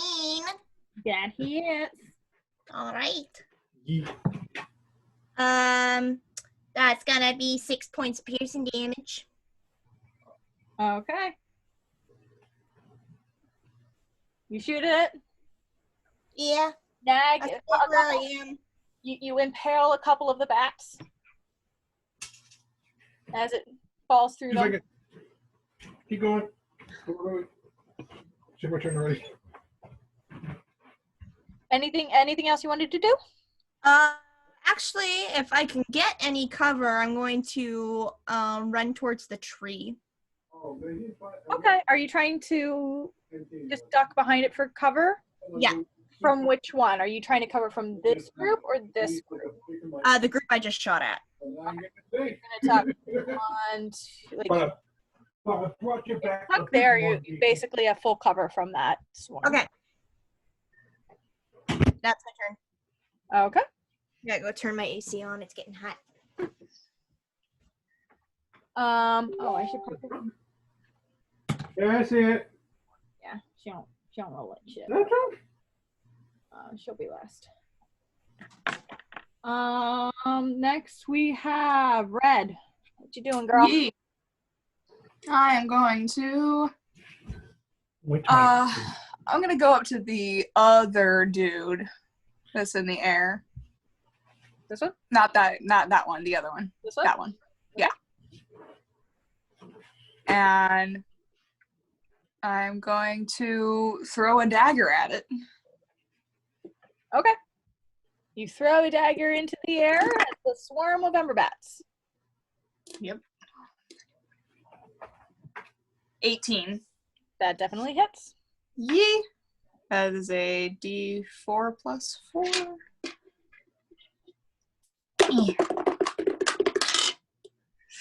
5 points of damage. Okay. Anything else you want to do? I'm going to.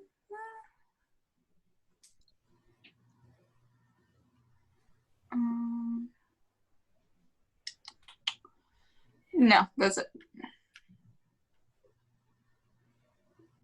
Okay. That's all I'm doing. All right. At the end of your turn, it's this guy's turn. He is going to. So, it's a swarm of bats. And these bats are going to fly down and swarm around Gerald. I know. Make me a Constitution saving throw, Gerald. On save. That's a D12. Thank you. Ooh. I like that. Plus 2. That's a 19. Okay. So you take half damage as their whole essence is fire. And being so close to them, you can feel some of your wings start to singe.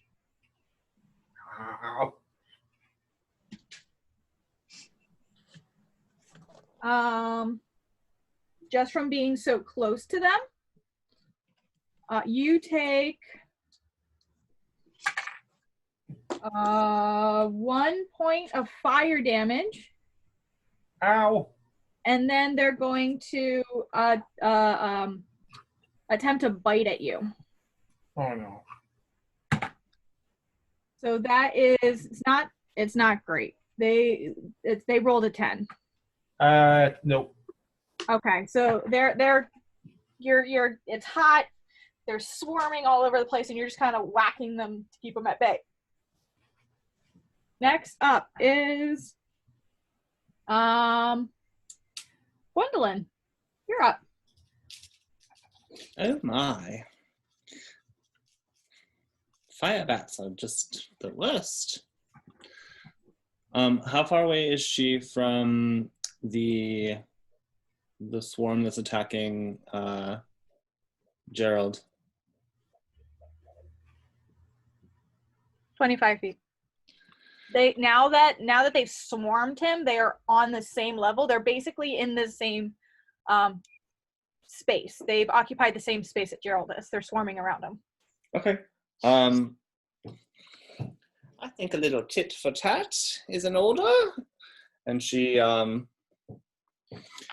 takes just like a tiny little bug out of her pouch.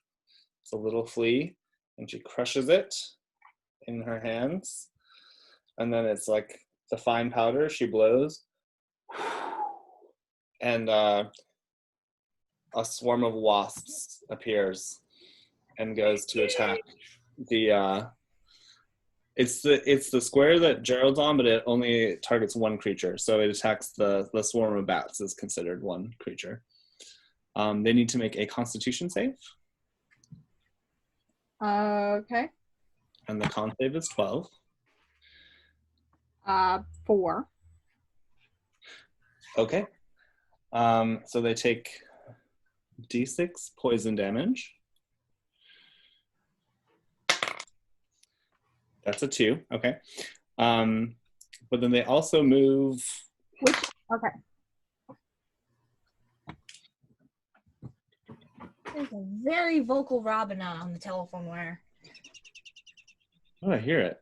They also move south. They have to move away from you? Yeah, just 5 feet. Sorry, hold on 1 second. All right, give me 1 second because I came to realize something math-wise. We're gods. That's what you realize. God, you are so fucking vocal.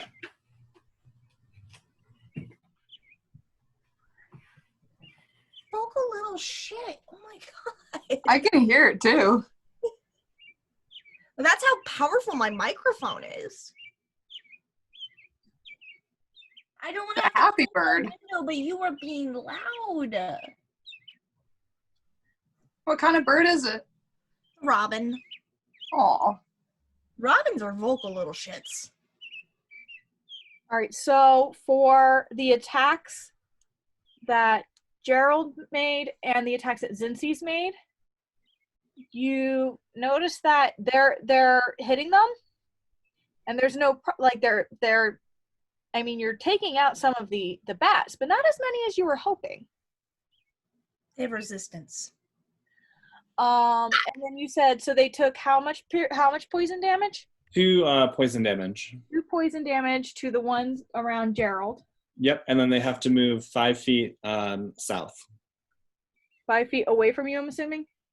Well, it's a random direction, and I rolled south was the direction they went. All right, well, it just happens to move away from you. That's fine. Okay. Okay. Yeah, they don't get there's no attack of opportunity or anything, but they... Overwhelming. Yeah, the wasps are basically just like stabbing them over and over again. Okay, so they only take poison damage? Yeah. Okay, continue. Yeah, the cantrip is called Infestation if you want to take a look at it. But then Gwen is going to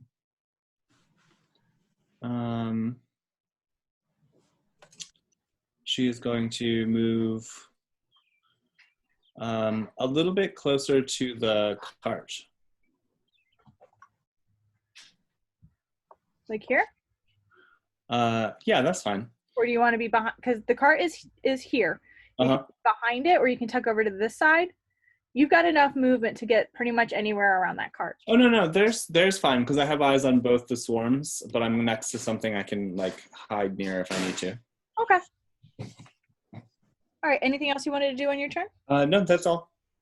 Okay. So now that your turn is over, it's this other Emberbat swarm turn. Yeah,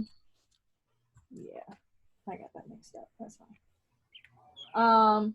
So this one comes down and is going to swarm around Red. Red, make me a Constitution save. Ah. Ooh, natural 20. Yep. Okay.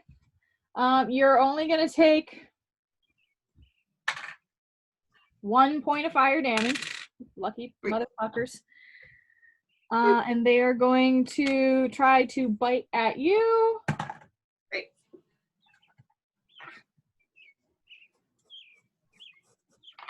Fuck this dice. That's 8. Nope. Yeah, you're whacking them away. They're not able to bite you. Yeah, cool. Now it is Eliza's turn. Eliza's just going to kind of tuck back here and hide. She really doesn't know what to do. She doesn't have anything for this, so she's just leaving it up to you, and she's freaked out and just kind of hiding behind the tree. Next is Gerald's turn again. Go ahead. I'm gonna hit them with my sword. Okay, go ahead. Hit him with your sword. 17. That hits. Huzzah. I didn't miss anything, did I? Sorry. Nope. For Gwen. Hannah, are you okay, hon? Mhm. Okay. Did you take any Tylenol or anything? No, that's a good idea. I should do that. Aspirin or something? That I have is... ibuprofen. Okay. Max damage is 11 points of damage.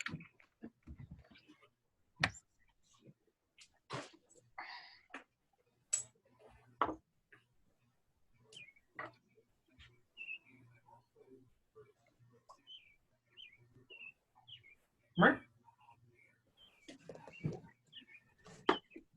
Anything else you want to do?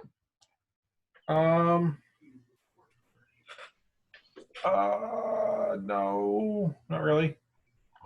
Okay, did you want to move, or are you going to stay there? I'll just be here. Okay. Zinsies.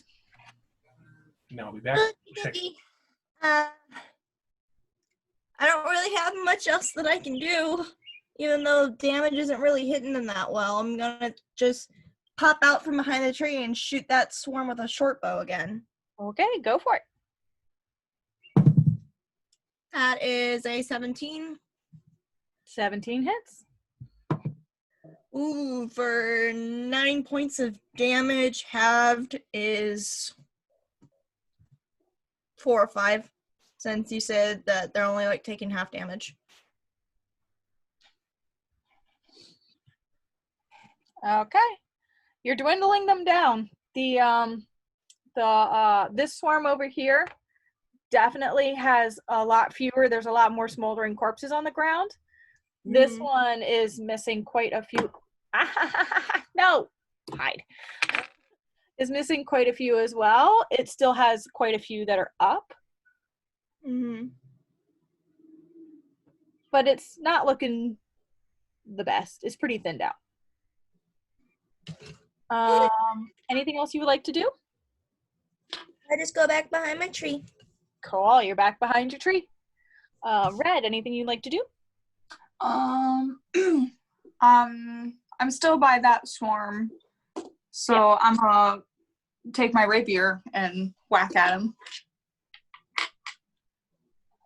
Okay. Oh, awesome. Gerald, before I forget, make me another Constitution save. Oh, he walked away. 24. That definitely hits. Yeah. It's a D8 plus 4. And a 6. Thank you. 5 points. 5 points of damage with your sword? Yep. Okay. I forgot before. Make me another Constitution save. Me? Yes. Okay. Okay. 17. One more point of fire damage. Anything else you'd like to do?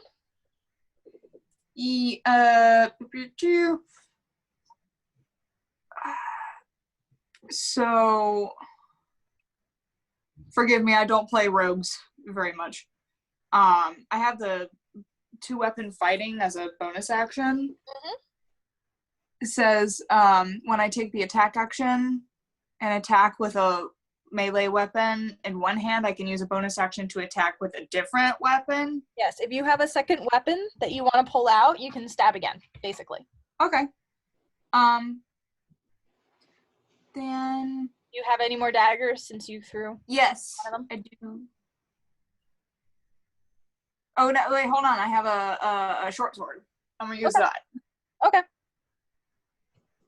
Do I roll again for that, or? Yes, you roll another attack roll.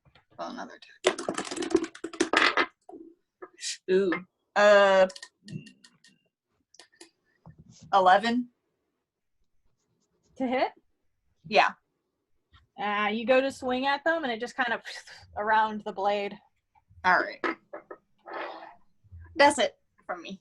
Okay. As you're standing there, it's still very hot in your face. You feel your whiskers getting a little bit singed. Yeah. You want to move anywhere, or do you want to stay there?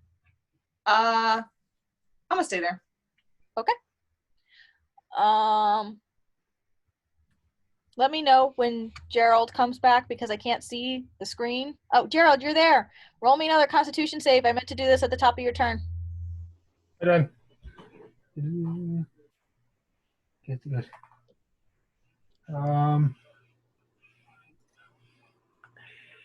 12. Okay.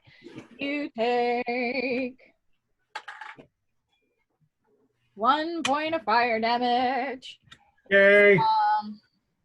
As you are still feeling the heat of them being so close to you. All right, so now it is the swarm's turn. I got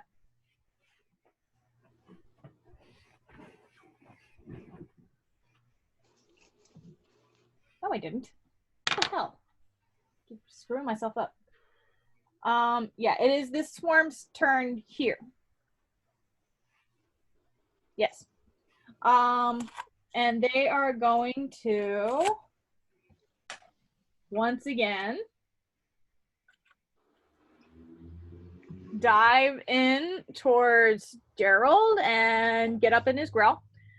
Since you are already in its space, you do not take any more fire damage, but they are going to attempt to bite you. Oh, yay, that's better.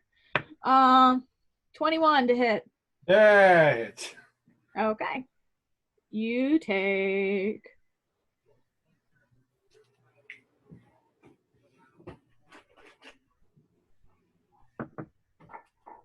'Since there's not as many, you don't take as much damage as there would have been.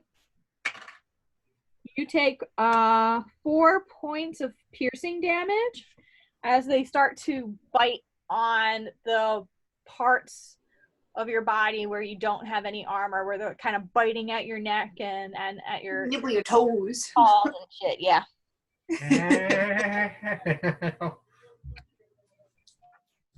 Okay. Now it is Gwendolyn's turn. My. These bats are up to no good. She's gonna do the same thing, infestation. Okay. Con save, please. That's a natural 20. Ooh. Okay. So she does it. This time she chooses fleas, and they all just sort of like leap dead from her hands. Well, that's not a good sign. Would they take half damage if she had not succeeded? Oh no, it's either hit or miss, I think, because it's a cantrip. Okay. Let me just double check that actually. Hit or miss. I guess I never miss, huh? You got a boyfriend, I bet he doesn't kiss you. Oh my god. I hate that audio so much. I mean, same. What happens when you put so Yeah. many TikTokers in one D&D game? Chaos. Yeah. Chaos. Yeah, I just, oh bother. And then she's gonna move. No, she's good. Okay. How's everyone else looking though in the party? Is anyone down? Nope. Nope. Okay. I'm down to 4. I'm down to 6, so. I've Okay. been hiding behind a tree. Fire hurts. Yeah, Gwen's fine. Just hanging out, just sort of like rubbing her little hands together, like.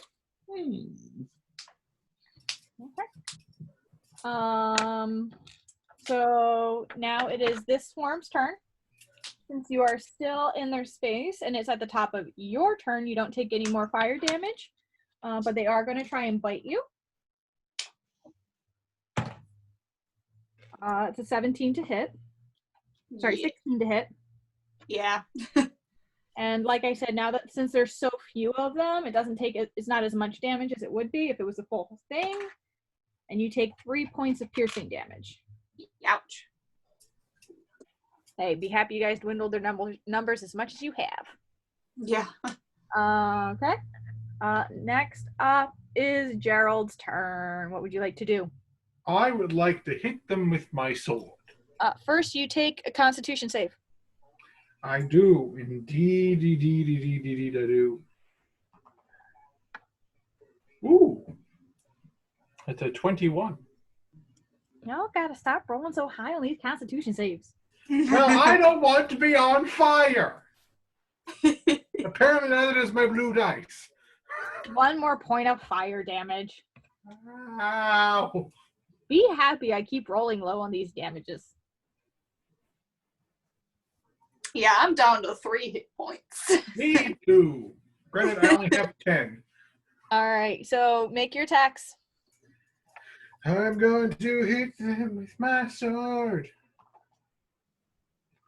That's so 17 plus 5 is 22. It definitely hits. So he has a Go on and kill yourself, and it's your fault. it's going to be 8.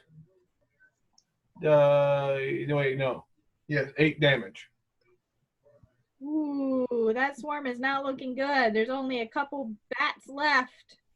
The rest And of- I'm going to use my bonus action to use healing word upon myself. Go for it. That's a whole 1d4 plus 3. Yeah, it's a 4. It's a 7 health. I'm back to full. Shit, I looked the book. I was like, that's gonna be a 1, please no. All right. Are you going to move anywhere? Or are you going to stay there? I'm gonna scooch myself about 10 feet away. Okay. How far do I need to be out of their fiery AoE? You don't know. I'm gonna back up 5 more feet, Okay. 15 feet, and then I will be good. So you're going to back up how many feet? 15 feet total? 15 feet total. Okay. Okay. They were in the same space as you, so they do get an attack of opportunity.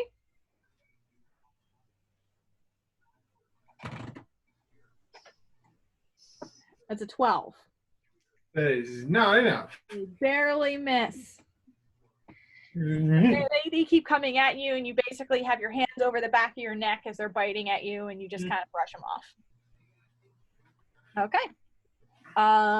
Next is going to be Zenithus. What would you like to do? Has the swarm above me, like, not done shit? It's been attacking Red. Yeah, they're not above you. They're above her. They're actually on her. Oh, okay. You're peeking around the tree, trying not to hit your friend, and attacking the ones that is literally in the same space as her. Yeah. I'm actually going to move a bit closer to where Red's within 5 feet of me.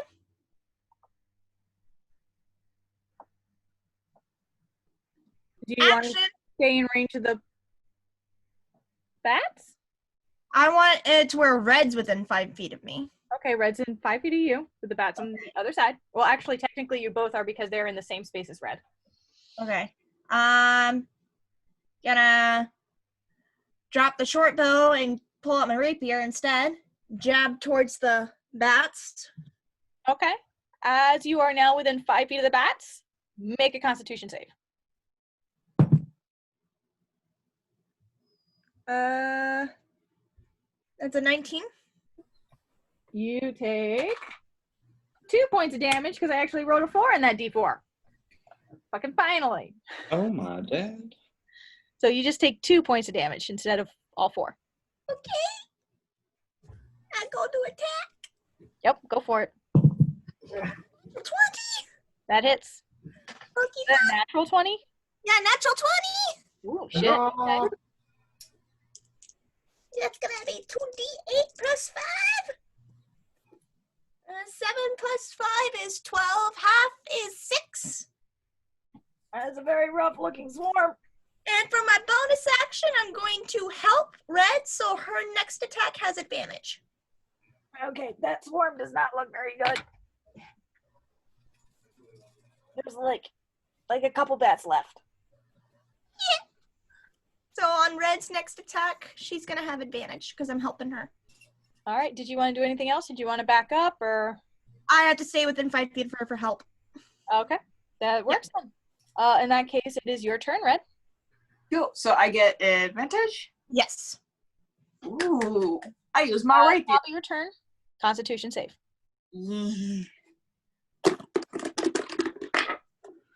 10. You just made it. Ooh. 1 more point of fire damage. Jeez. I rolled a 2 that time. Ouch. I'ma stab you with my rapier.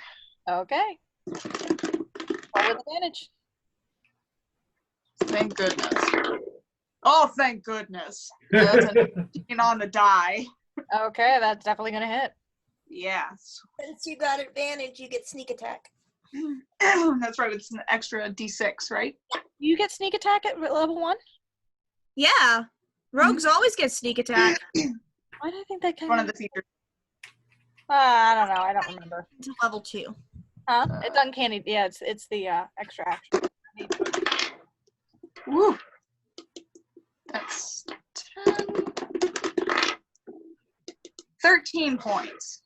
13 points of damage? Of piercing? Yeah. How would you like to obliterate this cloud? Yay! Yeah, Red's just gonna go like stab all the remaining bats with her rapier. There is a shish kebab on your rapier as you have perfectly punctured and maintained the ember bats that are slowly smoldering on your sword. Does anyone want these later? All right, next is this swarm's turn. Okay. Who?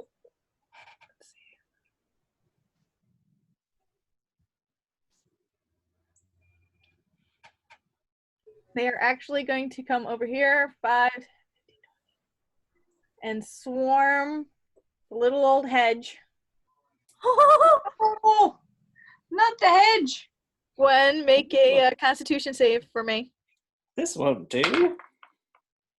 That's not nice. Keep sending bugs at them. 6. Okay, you failed that Constitution save. And you take 4 points of fire damage. Did you say 5? 4. Okay. 4 points of fire damage. I did not roll a 5 on my d4. I'd be concerned. And an additional 1 point as they keep biting you as they swarm around your body. Oh my. So 5 points total.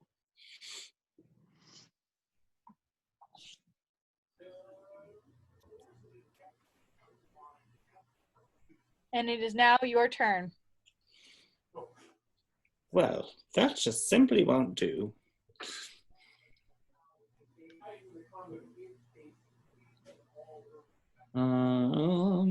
Infestation. Con save, please.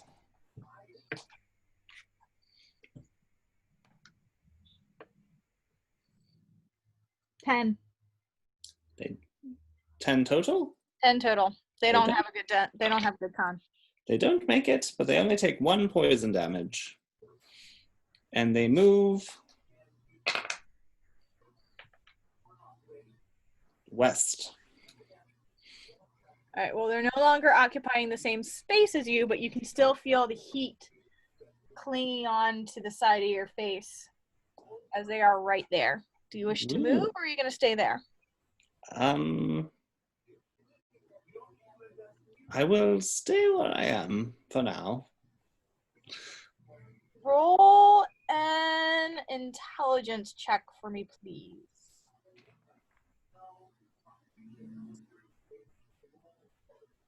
Intelligence save? Check. Just Just a basic intelligence check. 22? You do remember that when you saw Gerald leave, when they were next to him, they did not bite him. They only bite if they're in the same space. Okay. But won't I get an attack of opportunity if I leave there? Something tells you their range doesn't work that way. All right. I'll take a 5-foot step. Okay. Or, you know what? I'll hide on the other side of the cart. You want to go this way? Yeah, that's fine. Okay. I forgot to take this off the map. My bad. All right. So like I said, when they were next to Gerald and Gerald moved away, they didn't bite him. Okay. All right. And that's my turn. My pearls are a little singed. Goodness. Okay. Anything else? No, then this swarm is gone, so they can come off my tracker. It's Gerald's turn. I'm loving this battle music that I have going that you guys can't hear, and I apologize for that. Where's Gerald? He disappeared. Nate! Nate, stop walking away. He's probably doing stuff at home. It's fine.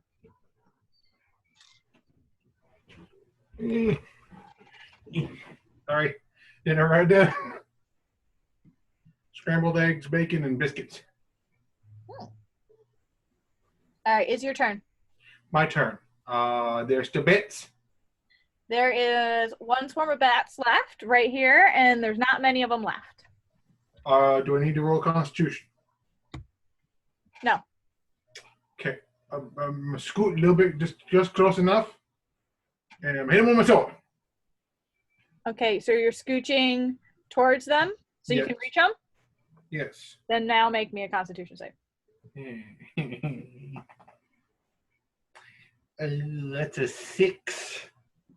You did not make the save. And you're lucky I rolled a fucking 1. I'm dead serious. I rolled a goddamn 1. Oh no. So only 1 point of fire damage. Go and hit my bats. Yay. That's a dirty 20. Definitely hits.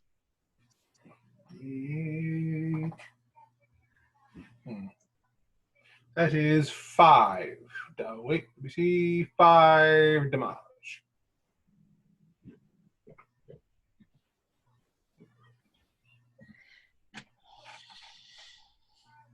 How do you plan on taking care of these bats? He's going to kind of brace himself and then whack, and stab the last one, and then once they're all dead, he'll flick it off of his sword and sort of sheath it. Knock and kind of brush the ash off of his wings. Ow. You hear the light as you hit the individual ones, and the slight thump, thump, thump, thump as the one hits the ground as you throw it off the sword. And combat is complete. Yay! How's Red doing on health? As the noise dies down, your Aloran friend dips her head out from behind the tree. Was that it? Was that all of them? Who were those? I believe that's all of them. The last one. I don't see any others flying. Oh gosh. Oh man, I'm so happy I found you guys. I don't think I could have dealt with flaming bats. We should probably get to Landing Reach as soon as we can now. No more stops. Oh, but you guys look really hurt. Who needs a poultice? I would not say no. She hands Red a poultice, healing you for... That was interesting. That didn't go where I wanted it, so I'll re-roll that. That's fine. 9 points of healing. Woo! I'm back up to max hit points. Alright, one of them hit the tray and the other one did not hit the tray, so I re-rolled the one that did not hit the tray. Anyone else need a healing? I'm Gerald, do you need healing? Gerald? I need one healing. One singular healing. Are you going to ask the cat for it? No, I'm just going to suddenly try and brush off the ash off of myself. But my feathers are singed. Okay. I don't know if Brian can hear me, but I've got his character sheet right here, and I know how much damage he took. He's gonna need some freaking healing.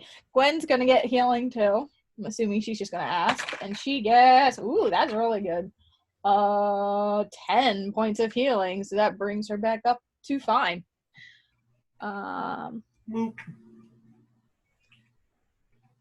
As you guys are now finished the combat, you see the bandits are stirring and waking up, but still bound pretty efficiently, so they're not really Going anywhere.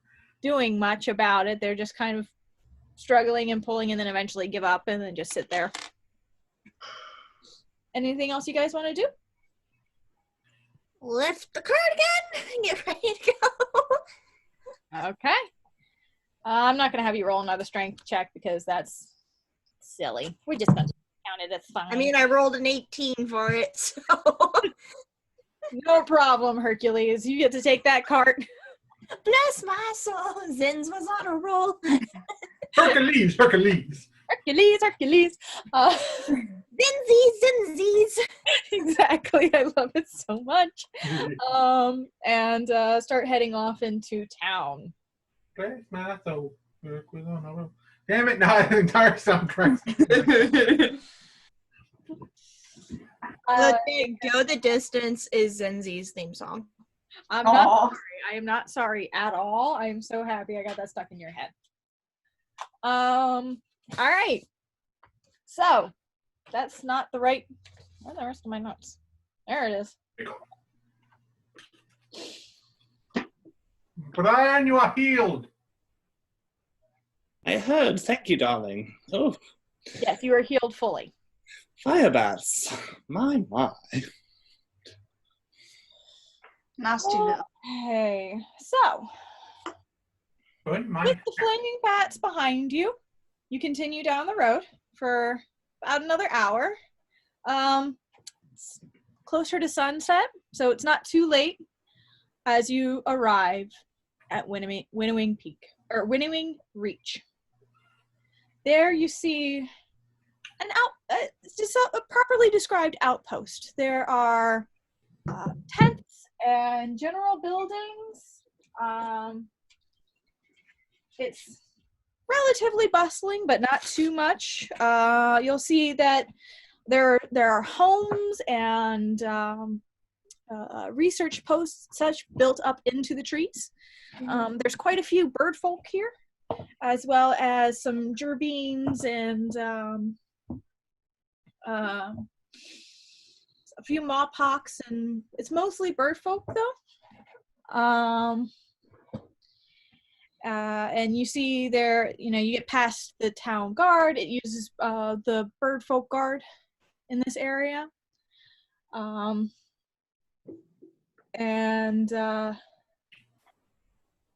as you enter into the town, Eliza turns to you all and says, thank you so much for getting me this far. I'm looking forward to our continuing to travel to Alderheart in the morning.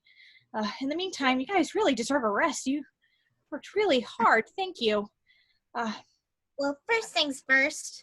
And Zenzi's goes and kind of grabs all four of the mawpocks kind of like by their shirt sleeves and like starts leading them. I gotta get these guys to jail. Oh, yeah, absolutely. Yeah, fun with that. Yes. I'm going to head over to the Wrangled Nest. I think that's where I'm going to stay tonight. It's an inn that's nearby. In the meantime, I guess I'll set up shop for a little bit and see what I can sell. But I guess when you guys are ready to go in the morning, just let me know. All right. I'll head along with you. I need to stir up I might be able to stir us up some coin for rooms tonight. Oh my! Let me join you. What's a tavern without a bard, after all? Okay. You guys are gonna head to the tavern. I'm gonna drop these guys off and I'll meet you all there. Are you sure you don't Okay. know the distance? They look like they might be ruffians, even though you look Zenzi very strong. slowly blinks at Gwen after she basically carried the cart all the way to town. You've had a long day. The only reason I ask. I think I can handle myself, thank you. Okay, we'll see you at the inn. I'll save you a table. Get you some bread and ale ready. Gerald. Yeah. Make me a... I don't know if I want to make this stealth or deception. Which one's better for you?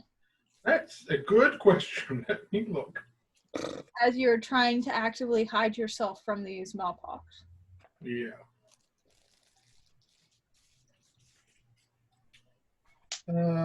Deception would be better. Okay, make me a deception roll.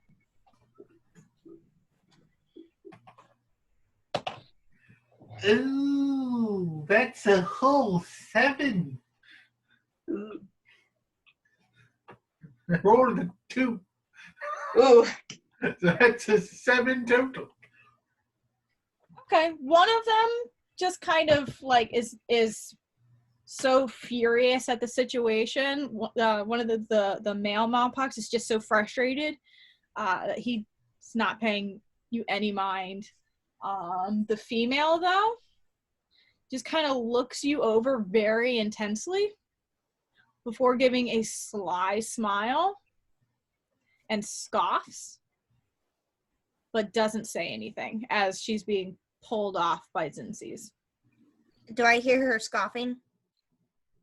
Make a perception check. He's gonna chug his hat down a little bit.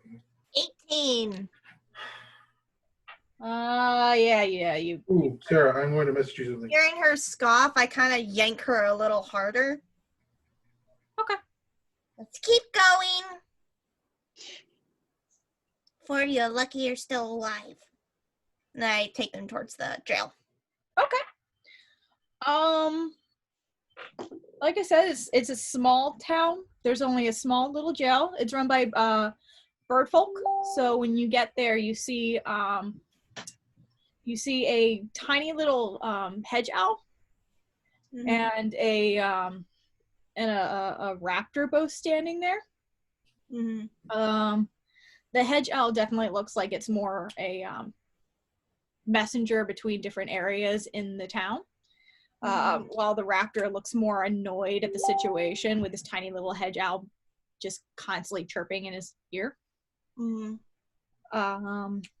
So you can go ahead and bring them up to the jail. I do.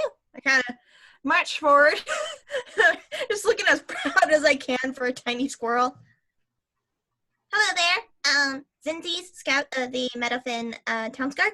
On my travels here, I came across these 4 bandits attempting to rob a passing merchant. He kind of looks back at them around you and looks at you. Huh. Nice job.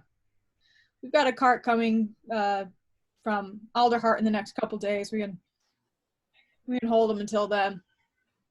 Good work. And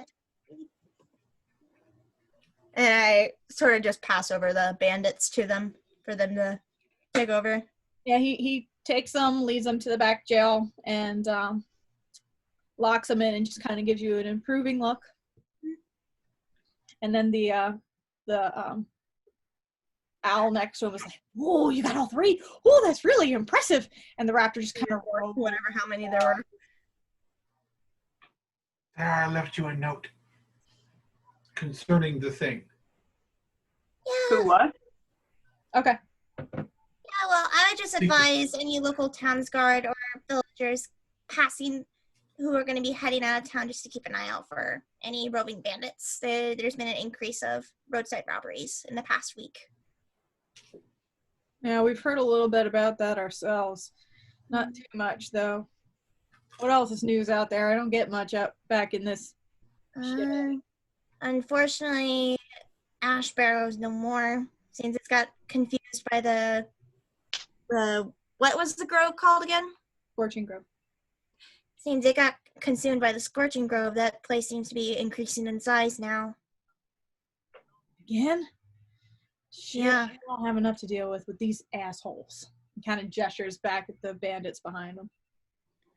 Hopefully when the cart from Alderheart passes by and takes them off your hands, you're going to help your town better prepare in case the grove increases in size. Yeah. Hopefully not, but thanks for the news. I appreciate it. You're welcome. She gives a sort of salute, and she turns on her heel and heads out toward the tavern. He looks slightly amused at your whole existence. Tiniest gerbine he has ever seen. Yep. And I'm pure white with one brown spot on my left eye. Yep. He's very, very amused by you. Mm-hmm. This is a big fucking raptor. It's just like, okay, tiny little thing. Yeah, I make my way toward the tavern. Okay. Yep. I turned off my green screen so I can show you Winnowing Reach. Ooh. Little place of hustle and bustle. This is the town that you are currently in. Okay. Right here is the tavern. Okay. Okay. So there is the this is the jail that you went to. Okay. So they would have been hanging down there and eventually made their way up. Right next to it is the magistrate's office. Right Okay. here. Eliza is currently setting up her cart in the middle of town. There's a couple other little shops in the area. We have a granary, a apothecary, a bookbindery, and the local tavern, all in the area. You are free to explore this area for a little bit before night's rest. If there's anything in particular that you are interested in, you did pick up some gold off of the Did that get distributed to the party, or does Red and Gerald both still have it? that's up to them. I think we. How much gold was it that we collectively got from all of them? 15 total. 15 total. So he'll kind of to the two that are there and like, well, we got about I managed to swipe about 15 coins off of them. Should we distribute this or see how much? See if this gets us rooms for the night. As much as I'm used to sleeping outside, I'd rather have a bed. I prefer a bed.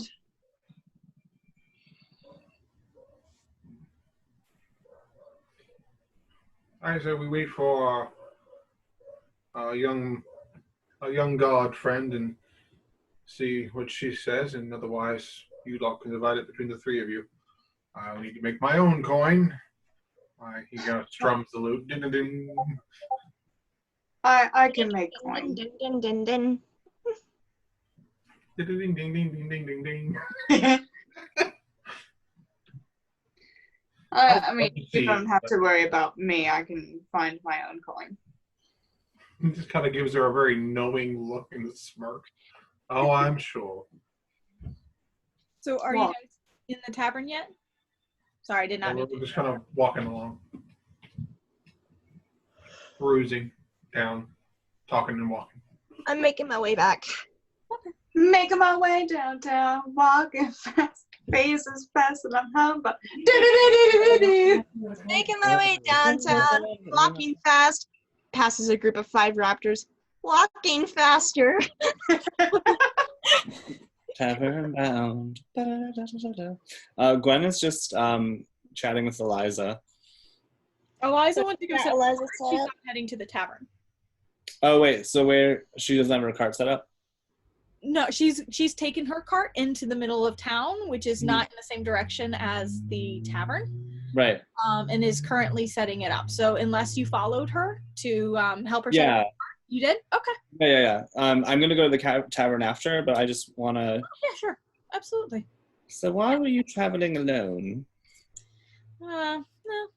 Small business owners. I mean, you know how it is. Sometimes you just got to do what you got to do. And, I mean, let's be honest. Bodyguards can be expensive. That's true, but there's always caravans. Oh, there's not so many that travel that way anymore. Not with everyone on the road. I see. Well, just be careful in the future. Now that we're finally here, what have you got to sell? Oh, absolutely. And she opens up her cart. Mhm. If you are looking to purchase anything from her, Mhm. if you look in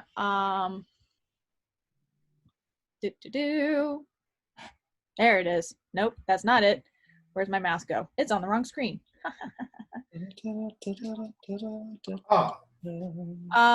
If you were to look on D&D Beyond Mhm. and see any traveler's gear is what she has. So she has multiple potions that you can purchase from her.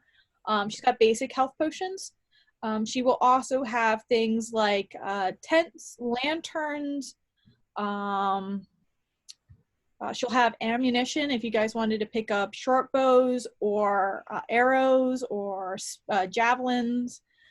She'll have basic weapons, nothing too fancy. She did get ransacked a little bit. Yeah. So she doesn't have everything. Some things got quite damaged. But you are helping her. So she's very willing to open up her carts for you. Okay. You said under adventuring gear? Is that right? I think that's what it's called. Hold on, I'm working on 2 different screens, and one of my screens is sideways on the table. That's okay.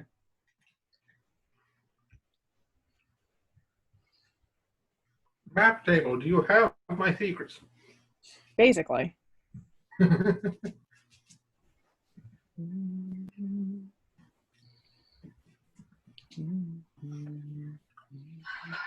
So yes, so she has an odd assortment of equipment, from basic weapons, tools, adventuring gear, trade goods, and trade goods sections of the core rules.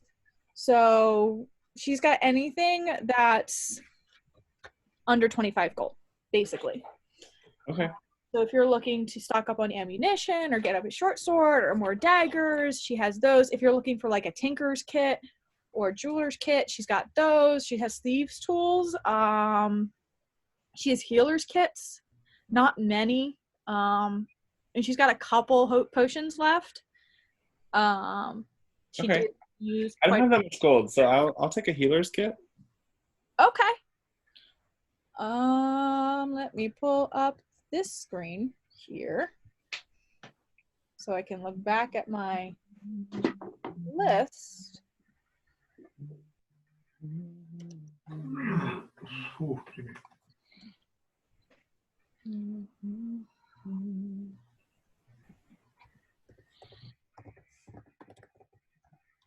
And if she has a crystal, I'll take a crystal too.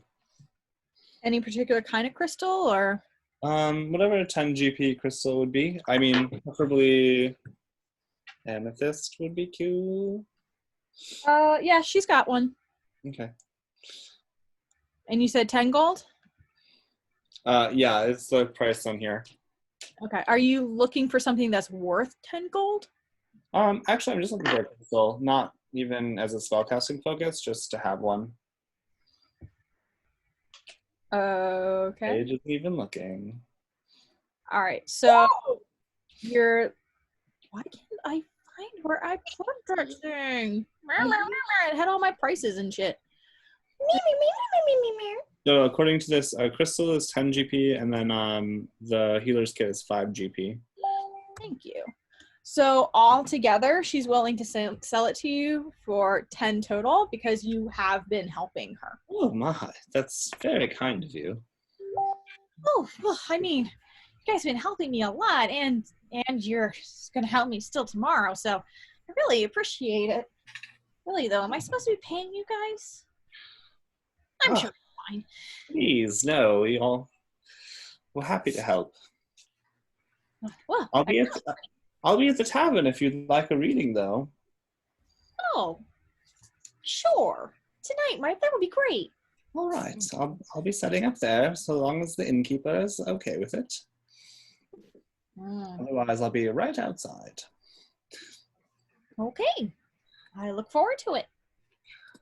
I'll see you soon, dear. Oh, well, thank you so much for helping me set up, and, well, thank you for your purchase. Take care now, love, and remember, safety in numbers. Yeah, bodyguards are just so expensive. That's true. And she kind of goes back to looking through her cart with and setting up as you walk away. Okay. She sort of like waddles over to the tavern. Okay.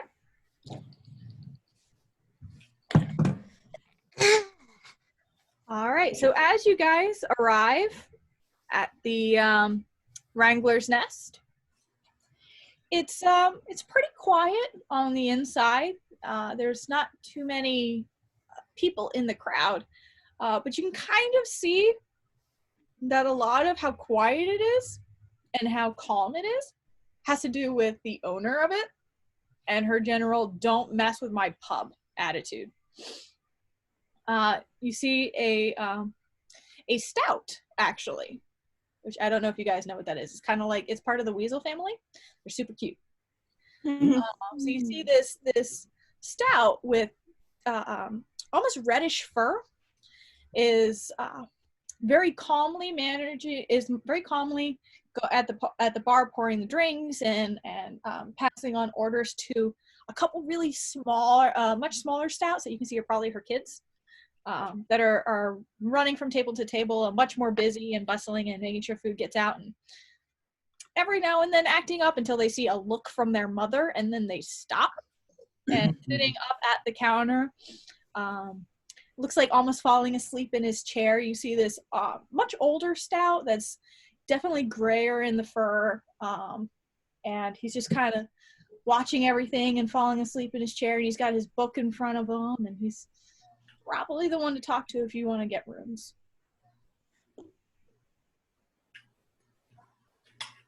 Have I arrived at this time, or am I still making my way there? Depends on how long it took everybody else to, for, I guess, Red and Gerald to get to the, They probably took their time kind of eyeing people and, nah.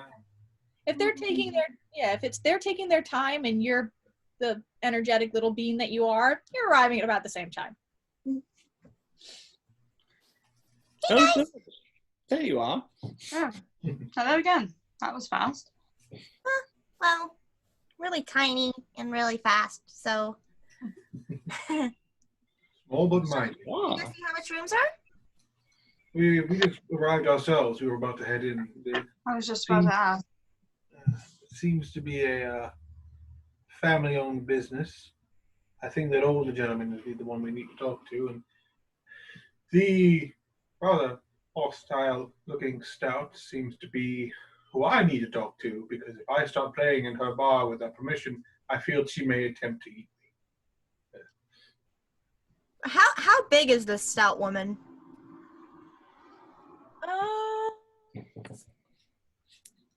Probably about 4.5, 5 feet tall.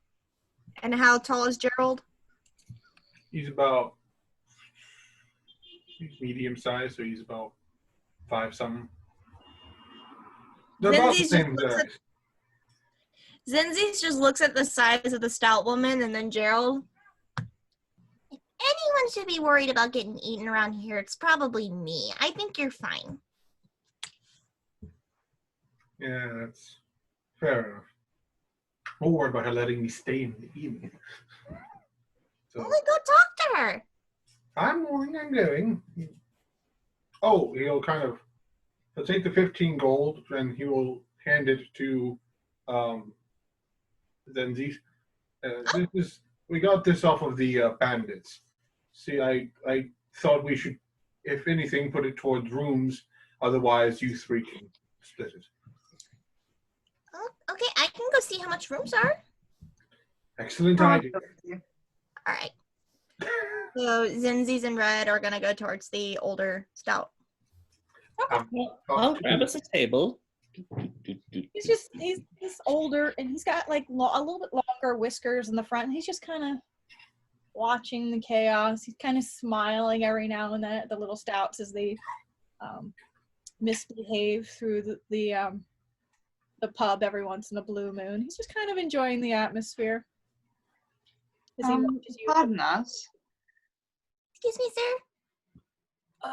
Yes. Can I help you? How many do we need, Red? What? How many rooms do we need? 4? You're looking for rooms then? Yes, sir. Yes. All right. He opens up the big book and starts flipping through. 4 rooms, you said? 4. Okay. Do how long? Just for a night. Kind of looks back at the other stout, and then looks back at you guys. Goes, I've got 4 rooms that are available. They're not near each other. Well, 2 of them are. And the one's there. Is that okay? I don't think that should be a problem. All right. Sure. Are you looking to add it to a tab for tonight, or do you want to just pay it now, or? Well, do we plan to eat here as well? Probably. I mean, I would love to eat. Rooms come with food. That's provided. Oh. It's the drinks that you got to worry about yourself. Okay. Well, we're only gonna stay for the night. We're gonna be heading out in the morning, so I guess we could pay for them now. Yeah. Well, in that case, why don't we just say, as I drop my dice, why don't we just say 1 gold, 5 silver? Is that good? Gold, 5 silver. Yeah, that works. Wait, for all of them or for? No, for all of them. Okay, yes, that works.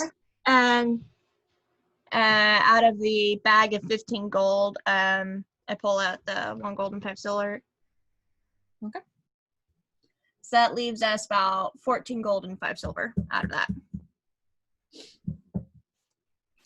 If you were looking for meals, just let my daughter know that you've got rooms, and she'll get you situated. Watch your feet, as a couple of the kids, they're not particularly small. They're about your size, Zinzi.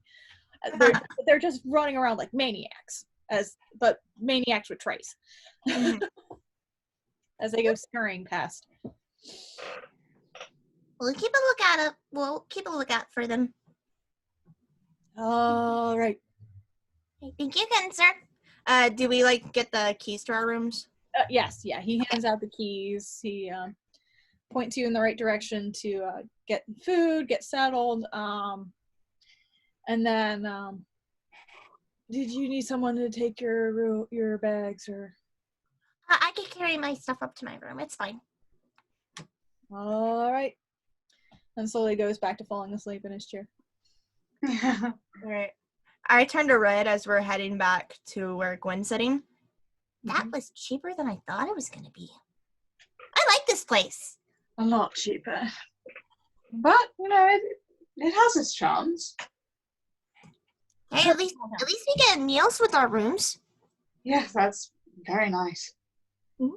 I didn't expect anything like that. I scurry over to the table that Gwen is sitting at. Alright, so good news. We got 4 rooms for the night. We get meals with all of it. And it only cost 1 gold and 5 silver. So we've got 14 gold and 5 silver left to split between the 4 of us if we want to. Oh my, that's lovely. I'm going to read the cards if anyone would like a reading. Sure. So you're setting up the card table? Yeah. Well, just I have a cloth and then the cards. But let's eat first. Together. So she claims a table next to the table, and then is still sitting at this table, but all of her possessions are on the table, sort of taking up space. Okay. Now, Gerald's doing something. He's asking the lady about if he can perform, and if he can perform, he will offer to perform for free. But if she feels that he will accept tips. He's like, Okay, if you want to drop him in money, it's fine, but a bit of entertainment for your guests.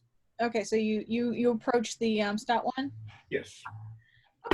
So she kind of has a dish rag thrown over her shoulder and just looks at you and goes, yeah, what can I get you?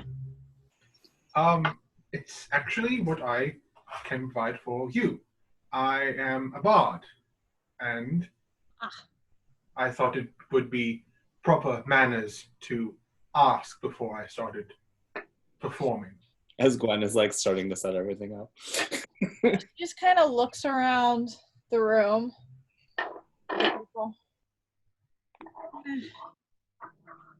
Yeah, what is that hedge doing? Oh, I believe she's a fortune teller. She may just be performing for our little group. my comrades have secured us rooms for the night, and they'll likely come back over here to quest food. It just sounds good. Uh-huh. Well, I'll get your meal started, and just, it's fine. We can use the music for a while, but you start any shit, I'm throwing your ass out. That is very fair. I will be on my best behavior. Good. That's all I need to hear. Outdoor! And yells at one of the kids who comes running out back. Stews, them, go. Damn. You need drinks? Anything?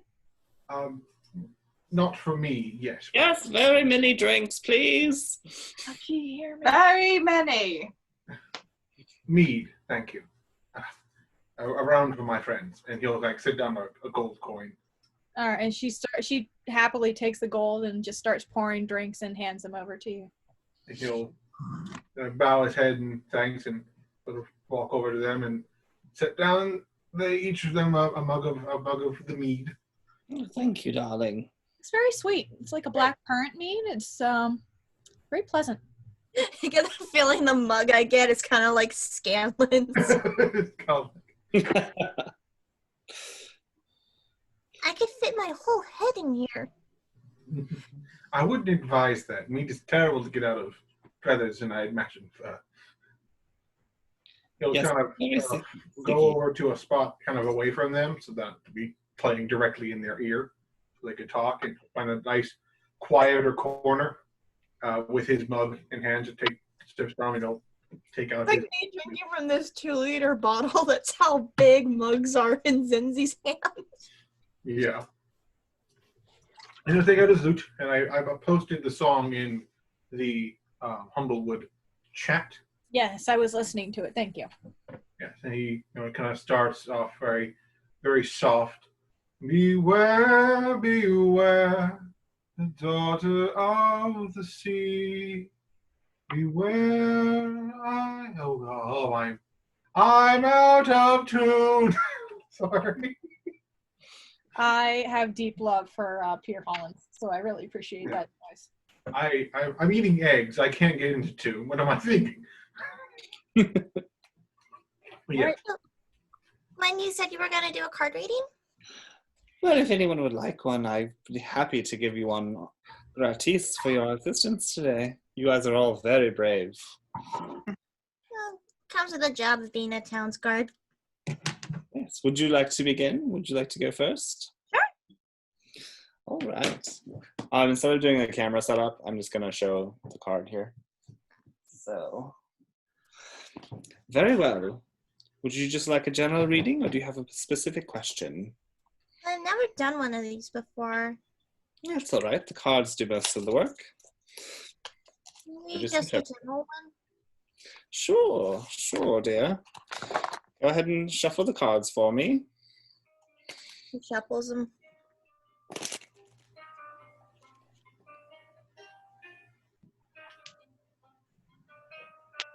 The music starts. That's me. I saw a video of someone doing Nordic music and just like. I never realized the music. card was so powerful. All right. Pick a card, dear. Pick out one. Oh my, the Nine of Swords. This card is particularly dangerous looking. Means you are running from something or hiding from something. Why would I be running or hiding from anything? I don't know. It could just be fear itself. Are you afraid, child? Well, most people think I can't do anything because of my size. So, sorry, there was a bug on my. Yes. Well, you're very capable. Yeah, but you saw how Captain Stormbringer was back in Meadowfen.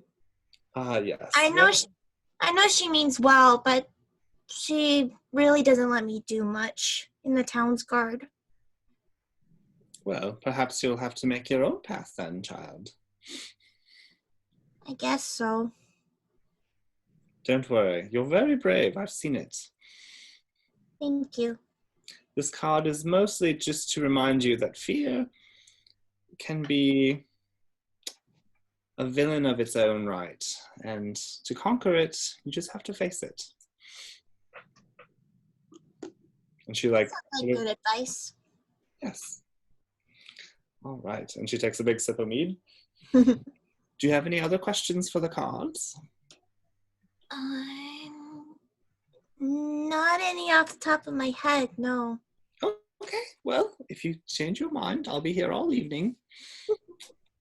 Vulpin, I've noticed you eyeing the cards. Have you a request? What of my future? Let's find out. Imagine also Zenz is kind of like sitting on top of her pack in her chair.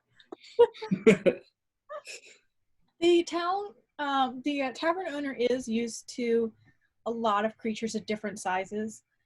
So there are like accommodating seats, like how you'd see a tavern in a regular campaign where they would have like specialized seating for gnomes and such. It's just a little higher so that they don't feel inconvenienced. But if you'd rather sit on your pack, you are welcome to. It's my personal booster seat with how tiny I am. All right. Well, my Vulpin friend, you've drawn the 4 of chalices. What does that mean? It's one of desire, knowing that you want something, but not knowing exactly what it is, regardless of how hard you try. You're searching for something, aren't you? Perhaps. But it eludes you, is that correct? To some degree. Yes. Well, you'll find that you have to find something within yourself first before you're able to find this thing you seek. Very charming, thank you. It's just what I do, darling. It's all in the divination. And she takes another, like, large gulp of mead. Yeah, Red just... Anyone else? Zenzi's like carefully taking a drink from hers. Yeah. I'm going to pour it on herself. Have you any other questions, darling? Where is Wait, it? Oh, yes.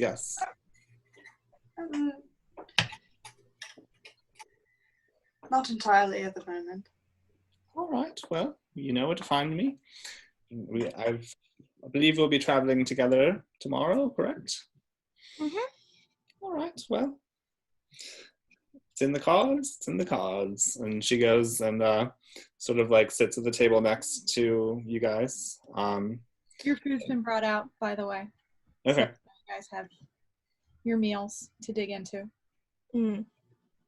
In that case, she's gonna like hop back over and just Mhm. eat. Yeah, Red digs in. Yeah, so does Zenzi's. Delightful. He's hungry. Well, actually, is the food good? Oh yeah, it's a nice hearty stew. It's like a Irish stew. Okay. Um, Potatoes and carrots and potatoes, carrot, celery. delicious meats. Even though this is a woodland creature-based game, there are still Some livestock animals. livestock animals and things like that. It's not like just because you're a field mouse or a squirrel or whatever that you have to be vegetarian. That's not how this works. I get the feeling like since it's basically woodland creatures that they base the races around, like domesticated animals are considered livestock, like cows and sheep and all that. Mm-hmm. Yeah, and there's still horses. There's still goats. Any like beasts of burden still exist. Things like that. Technically, your familiar could actually be like a little cat because the Alorans are like 6 feet tall, 5 feet tall. So, I mean, your animals evolved. Yeah, exactly. Okay. So, a few minutes into your meal, you see a little field mouse come into the tavern. looks like it's in nicer clothing, some gray fur. It's kind of like a kangaroo mouse where it's got the really long, cool back legs. It's just kind of like hopping from table to table, and then peeks over and sees you guys and starts scurrying his way over to your table. He looks to be late teens, probably like a messenger kind of job. Like he's around Zinzi's age because Zinzi's 18. Yeah. So he just kind of scurries up and goes, you're the ones who brought the Mawpox to the jail. Yeah? Yeah? You're new. Yes. Yes. The magistrate would like to speak with you, if you are able. Yes, yeah, you brought in the bandits. We could come with me, please. Okay, I just kind of sort of grab some of my food and put it in my pack to try to eat on the go. Is this everybody? Is this all of you? Is this everyone in your... I was the only one who brought them to the jail. Oh, but you're sitting with people who I don't know, and we could use help from a few people? Do you have friends? Yes, I'm more than willing to help. Oh, good. If this is everyone, then follow... He kind of leans his neck, looking at the fuck's going on over there. I just I have to, I'm sorry. Yeah, the Gerbine happens to see you peering around, goes, oh, you're new too. Are you with them? Are you with them? I'm with them, yes. Good, please come with me, please. And starts scurrying back out the door. Yeah. Right, then he'll finish his song and then back up. Yeah. Back. Oh my. Well, let me just clean up my things here. Red will finish off her drink. Just like, As you're slowly chugs it out of the way out. as you're slowly gathering things, you see he just kind of peeks his head in and then just like, and then goes back out and waits and then does it again. Like he's not the most patient mouse. Oh. He's trying really hard, but he's a kangaroo mouse. He's got a lot of energy. I'm a squirrel. I empathize, but he can wait. I just started my meal. And I'm just quickly like shoving crackers if I can. I have like I have an empty jar that I'm pouring my stew in and I'm bottling it up. He'll kind of toward stoutly, hold on table, please. And then he'll go outside. He'll put what's left of his mug on the table and he'll go outside. Yeah, she just kind of like nods to you guys and then goes like this, and the kids start going after all the dishes. Oh, thank you, little cuties. Oh, she grabs one of their cheeks and just like... Oh, he's just like, oh, come on, Grandma. Lovely children you have. Just kind of looks back at his mom like, Mom. they're teenagers. One of them, they're like 10 and 12. They're not teenage. Adolescents, it's even worse. Where? They think they're teenagers, but they're not. There it is. Oh, I almost freaked out because I couldn't find my NPC list. Okay. So, you are all brought to the Magister's quarters, which, if you remember from the map, is right next to the town jail. It's this really nice looking, should hold it up a little higher. There you go. This is really nice looking abode. It's just north of the tavern. So the tavern is down in this corner. Okay. Yes. So it's just a straight path up to the cavern, the horse. And the Gerbine leads you in and gestures, and you come to a pretty sparse looking office. It's not that he's missing things, it's more that he's very Minimalist. yeah, almost militant in like, I don't need a lot of stuff. I just need to get everything I need what I need, and that's it. And sitting at the desk working on papers, little spectacles on the edge of his beak, is a Corvum. Corvins are crow-based, if you don't remember. He's a little bit older. He's a middle-aged Kindle Corvin with drab black feathers. He has red robes on, and he's just piling over some papers, and he just generally looks annoyed. But you don't know if you're the cause of that or if that's just his general being. He's a grump. And the Gerbine guides you in and just, Mr. Crane, sir, I've got your guess. And he, yes, leave now. We're good, we're fine. And then he takes his glasses off and folds his hands, his talons neatly in his lap. And so, you're the ones, one of you brought 3 mawpox to our jail. That would be me. And I kind of sort of like step around my taller companions. Yeah, yes, the loud little strig was rather impressed that you were able to bring them in. I see you have companions with you as well. Yes, sir. Well, good. I happen to have a matter here that I would, if you are willing, I could use your assistance on. What would it be?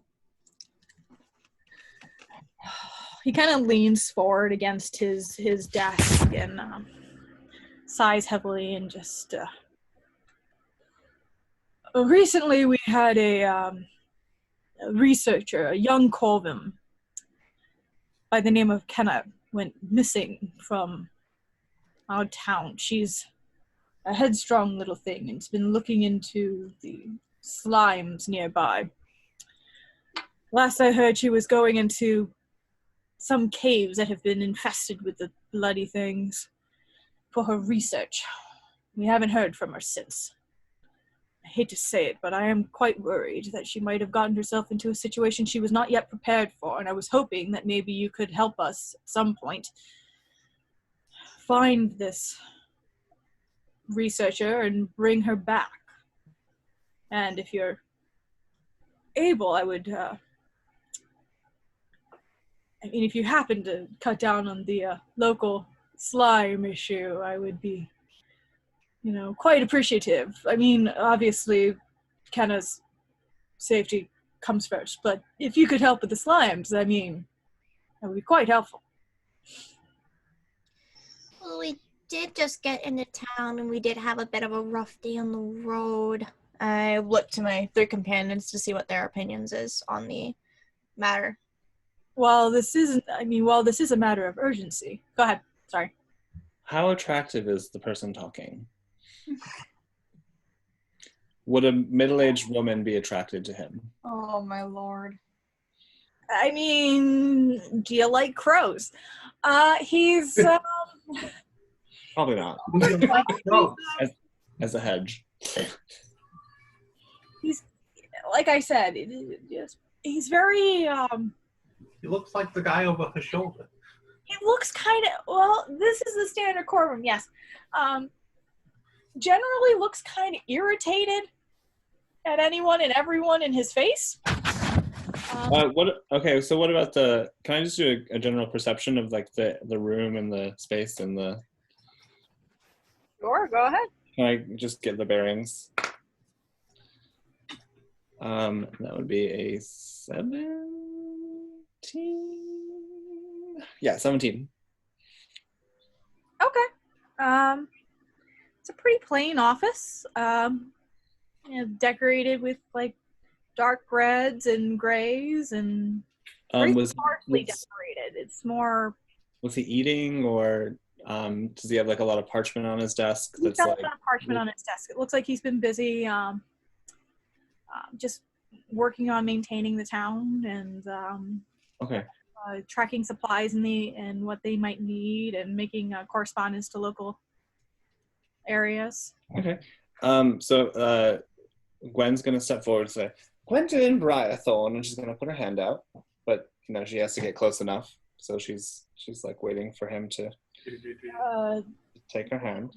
Magistrate Walden Crane. Very Yes. I believe you have the perfect group here. Zinzi's is a very capable warrior, as I've seen, and the Vulpin is very effective as well. The Bard, Gerald, well, very talented, but also quite keen in battle. And I've spent some time underground as a hedge. I think I'd be happy to help you explore these caves. We may need rest just so we can be prepared, but good for everybody. Understood. And it is getting quite late, and well, these roads are not exactly the safest night. So I understand if you feel the need to rest for the night and help me with this in the morning. However, please know, yes, we do have a missing individual, and like I said, the more you help me with this slime problem, the better it is for everyone involved. And I am willing to pay you for your assistance. Zenzi's is just kind of torn because it's like her oath to help people, but she does remember that we are on a mission. We have to get to Alderheart as soon as we can. But she can't find it in herself to tell him we've got other things we have to do. Yes. Are you trying to hide your expression at all? Yeah, trying. Roll me a deception check.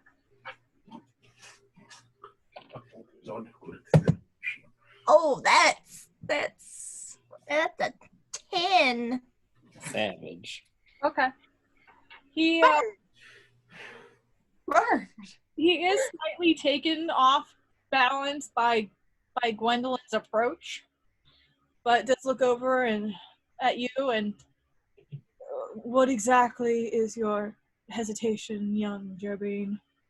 Well, it's just that, sir, we were sent by Elder Arwen of Meadowfen to get to Alderheart as soon as possible. And yes, I'm very willing to help, but I just don't want to potentially delay our previous assignment. If you don't mind my asking, what exactly is your assignment? What is your goal in Alderheart?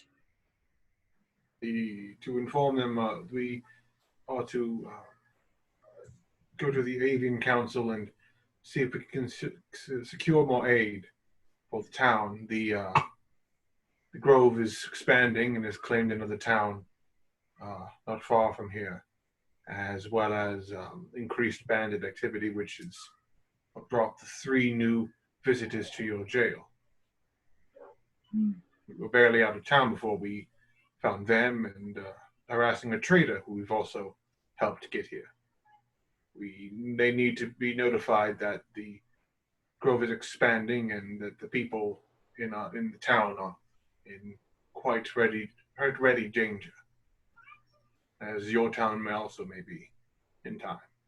Nice. Well, perhaps we could all help each other. Could you send scouts ahead to warn them and let them know that we're on our way and we can help you find this missing person? Well, I do not have the staff available to send out scouts. I can offer you some assistance with your mission, in a way. I mean, you wish to speak with the Birdfolk Council, yes? Yes. Yes. Well, it's not like you can just get a meeting with them for nothing. They would expect a letter of introduction of some sort. I can provide you with that much. Oh, that would be lovely. If you assist me in finding Kenneth. I say that's a fair trade. Me too. Wonderful.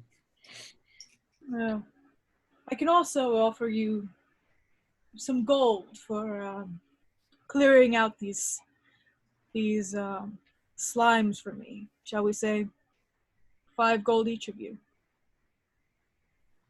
That sounds fair. What's Fair that? enough. Wonderful. Yeah, we have a bargain. Wonderful. He goes and flips through a drawer in his desk and pulls out what looks to be a very roughly made map of the mock fields, which are the swamplands, and on it he marks Mockton Caverns, which is where Kenna said that she was going. And you can see that there are 2 different entrances to these caverns that you can go to. They're very near each other, so it's not like you have to go a different direction to go to each way to the cavern. But he hands you off the map and just says, again, please, I appreciate your help in this matter, and I look forward to hearing of your success. We will do our best, won't we? She turns to the group.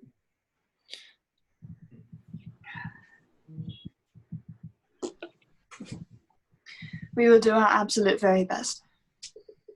I appreciate that. Well, I apologize for interrupting your rest for the rest of this evening, and thank you for agreeing to help me on this endeavor.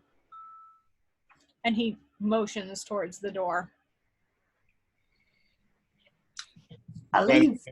Gives a nice little curtsy. Will be seeing you soon.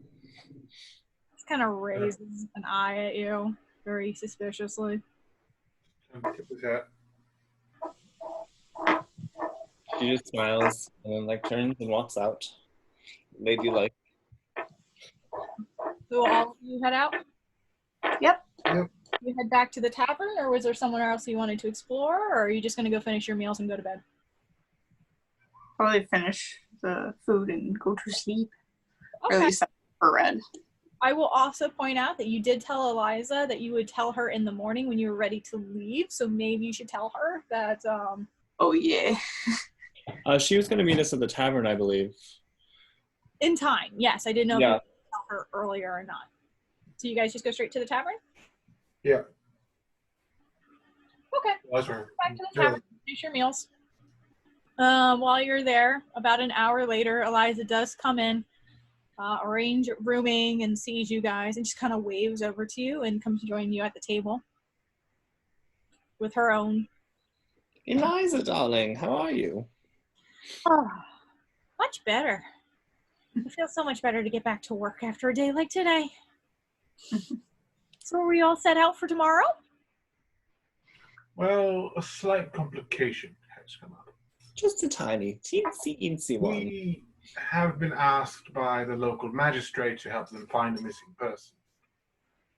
In exchange for our assistance, he has offered us a letter of introduction that we may Go directly to the council.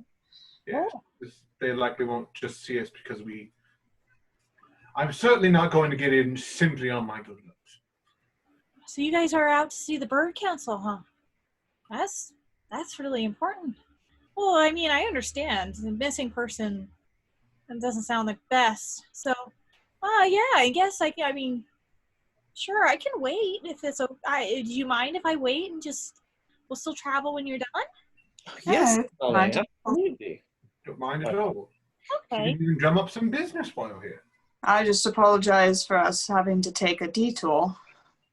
Oh, no, I understand. I'll wait here, and I'll wait here in town and sell some of my wares tomorrow while you guys are working on whatever you're doing, finding someone. That sounds Finding someone, fighting slimes, all in the day's work. None of that sounds fun. Oh, well, okay.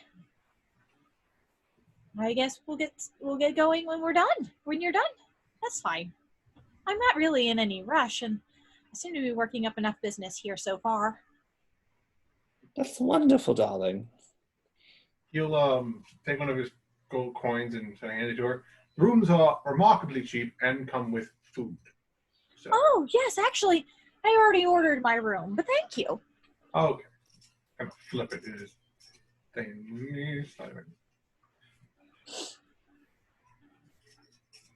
Anyone else have anything they want to get done? Finally finished my meal. Yeah, Gerald didn't even get started. I have a hot jar of soup sitting in my bag. Yeah, Gerald's going to get himself some stew. He didn't get any when at first because he was going to be performing, but since he's going to have himself some soup and a couple of mugs of mead, and he's going to go to bed. Okay. All right. So you guys finish your meals. Go to your. Oh, go ahead. I was just going to say, I would probably spend a couple hours doing tarot readings. Would I make any money off of that from the local clientele? You make. Get in the tray. Yay. No, $0. There you go. 10 gold. Yay, that's good. They rolled 1 and then 2, and I was like, no, you're making more than that.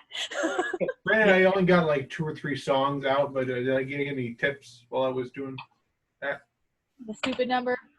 That's about it. There, you also make 10 gold. Yay! No fucking dice. It only rolls like 3s and 10s. Cool. All right, while you guys are long resting, I'm actually going to use this opportunity to take a bathroom break. Yay! Long rest, long rest. Yay! I'm gonna get some more water.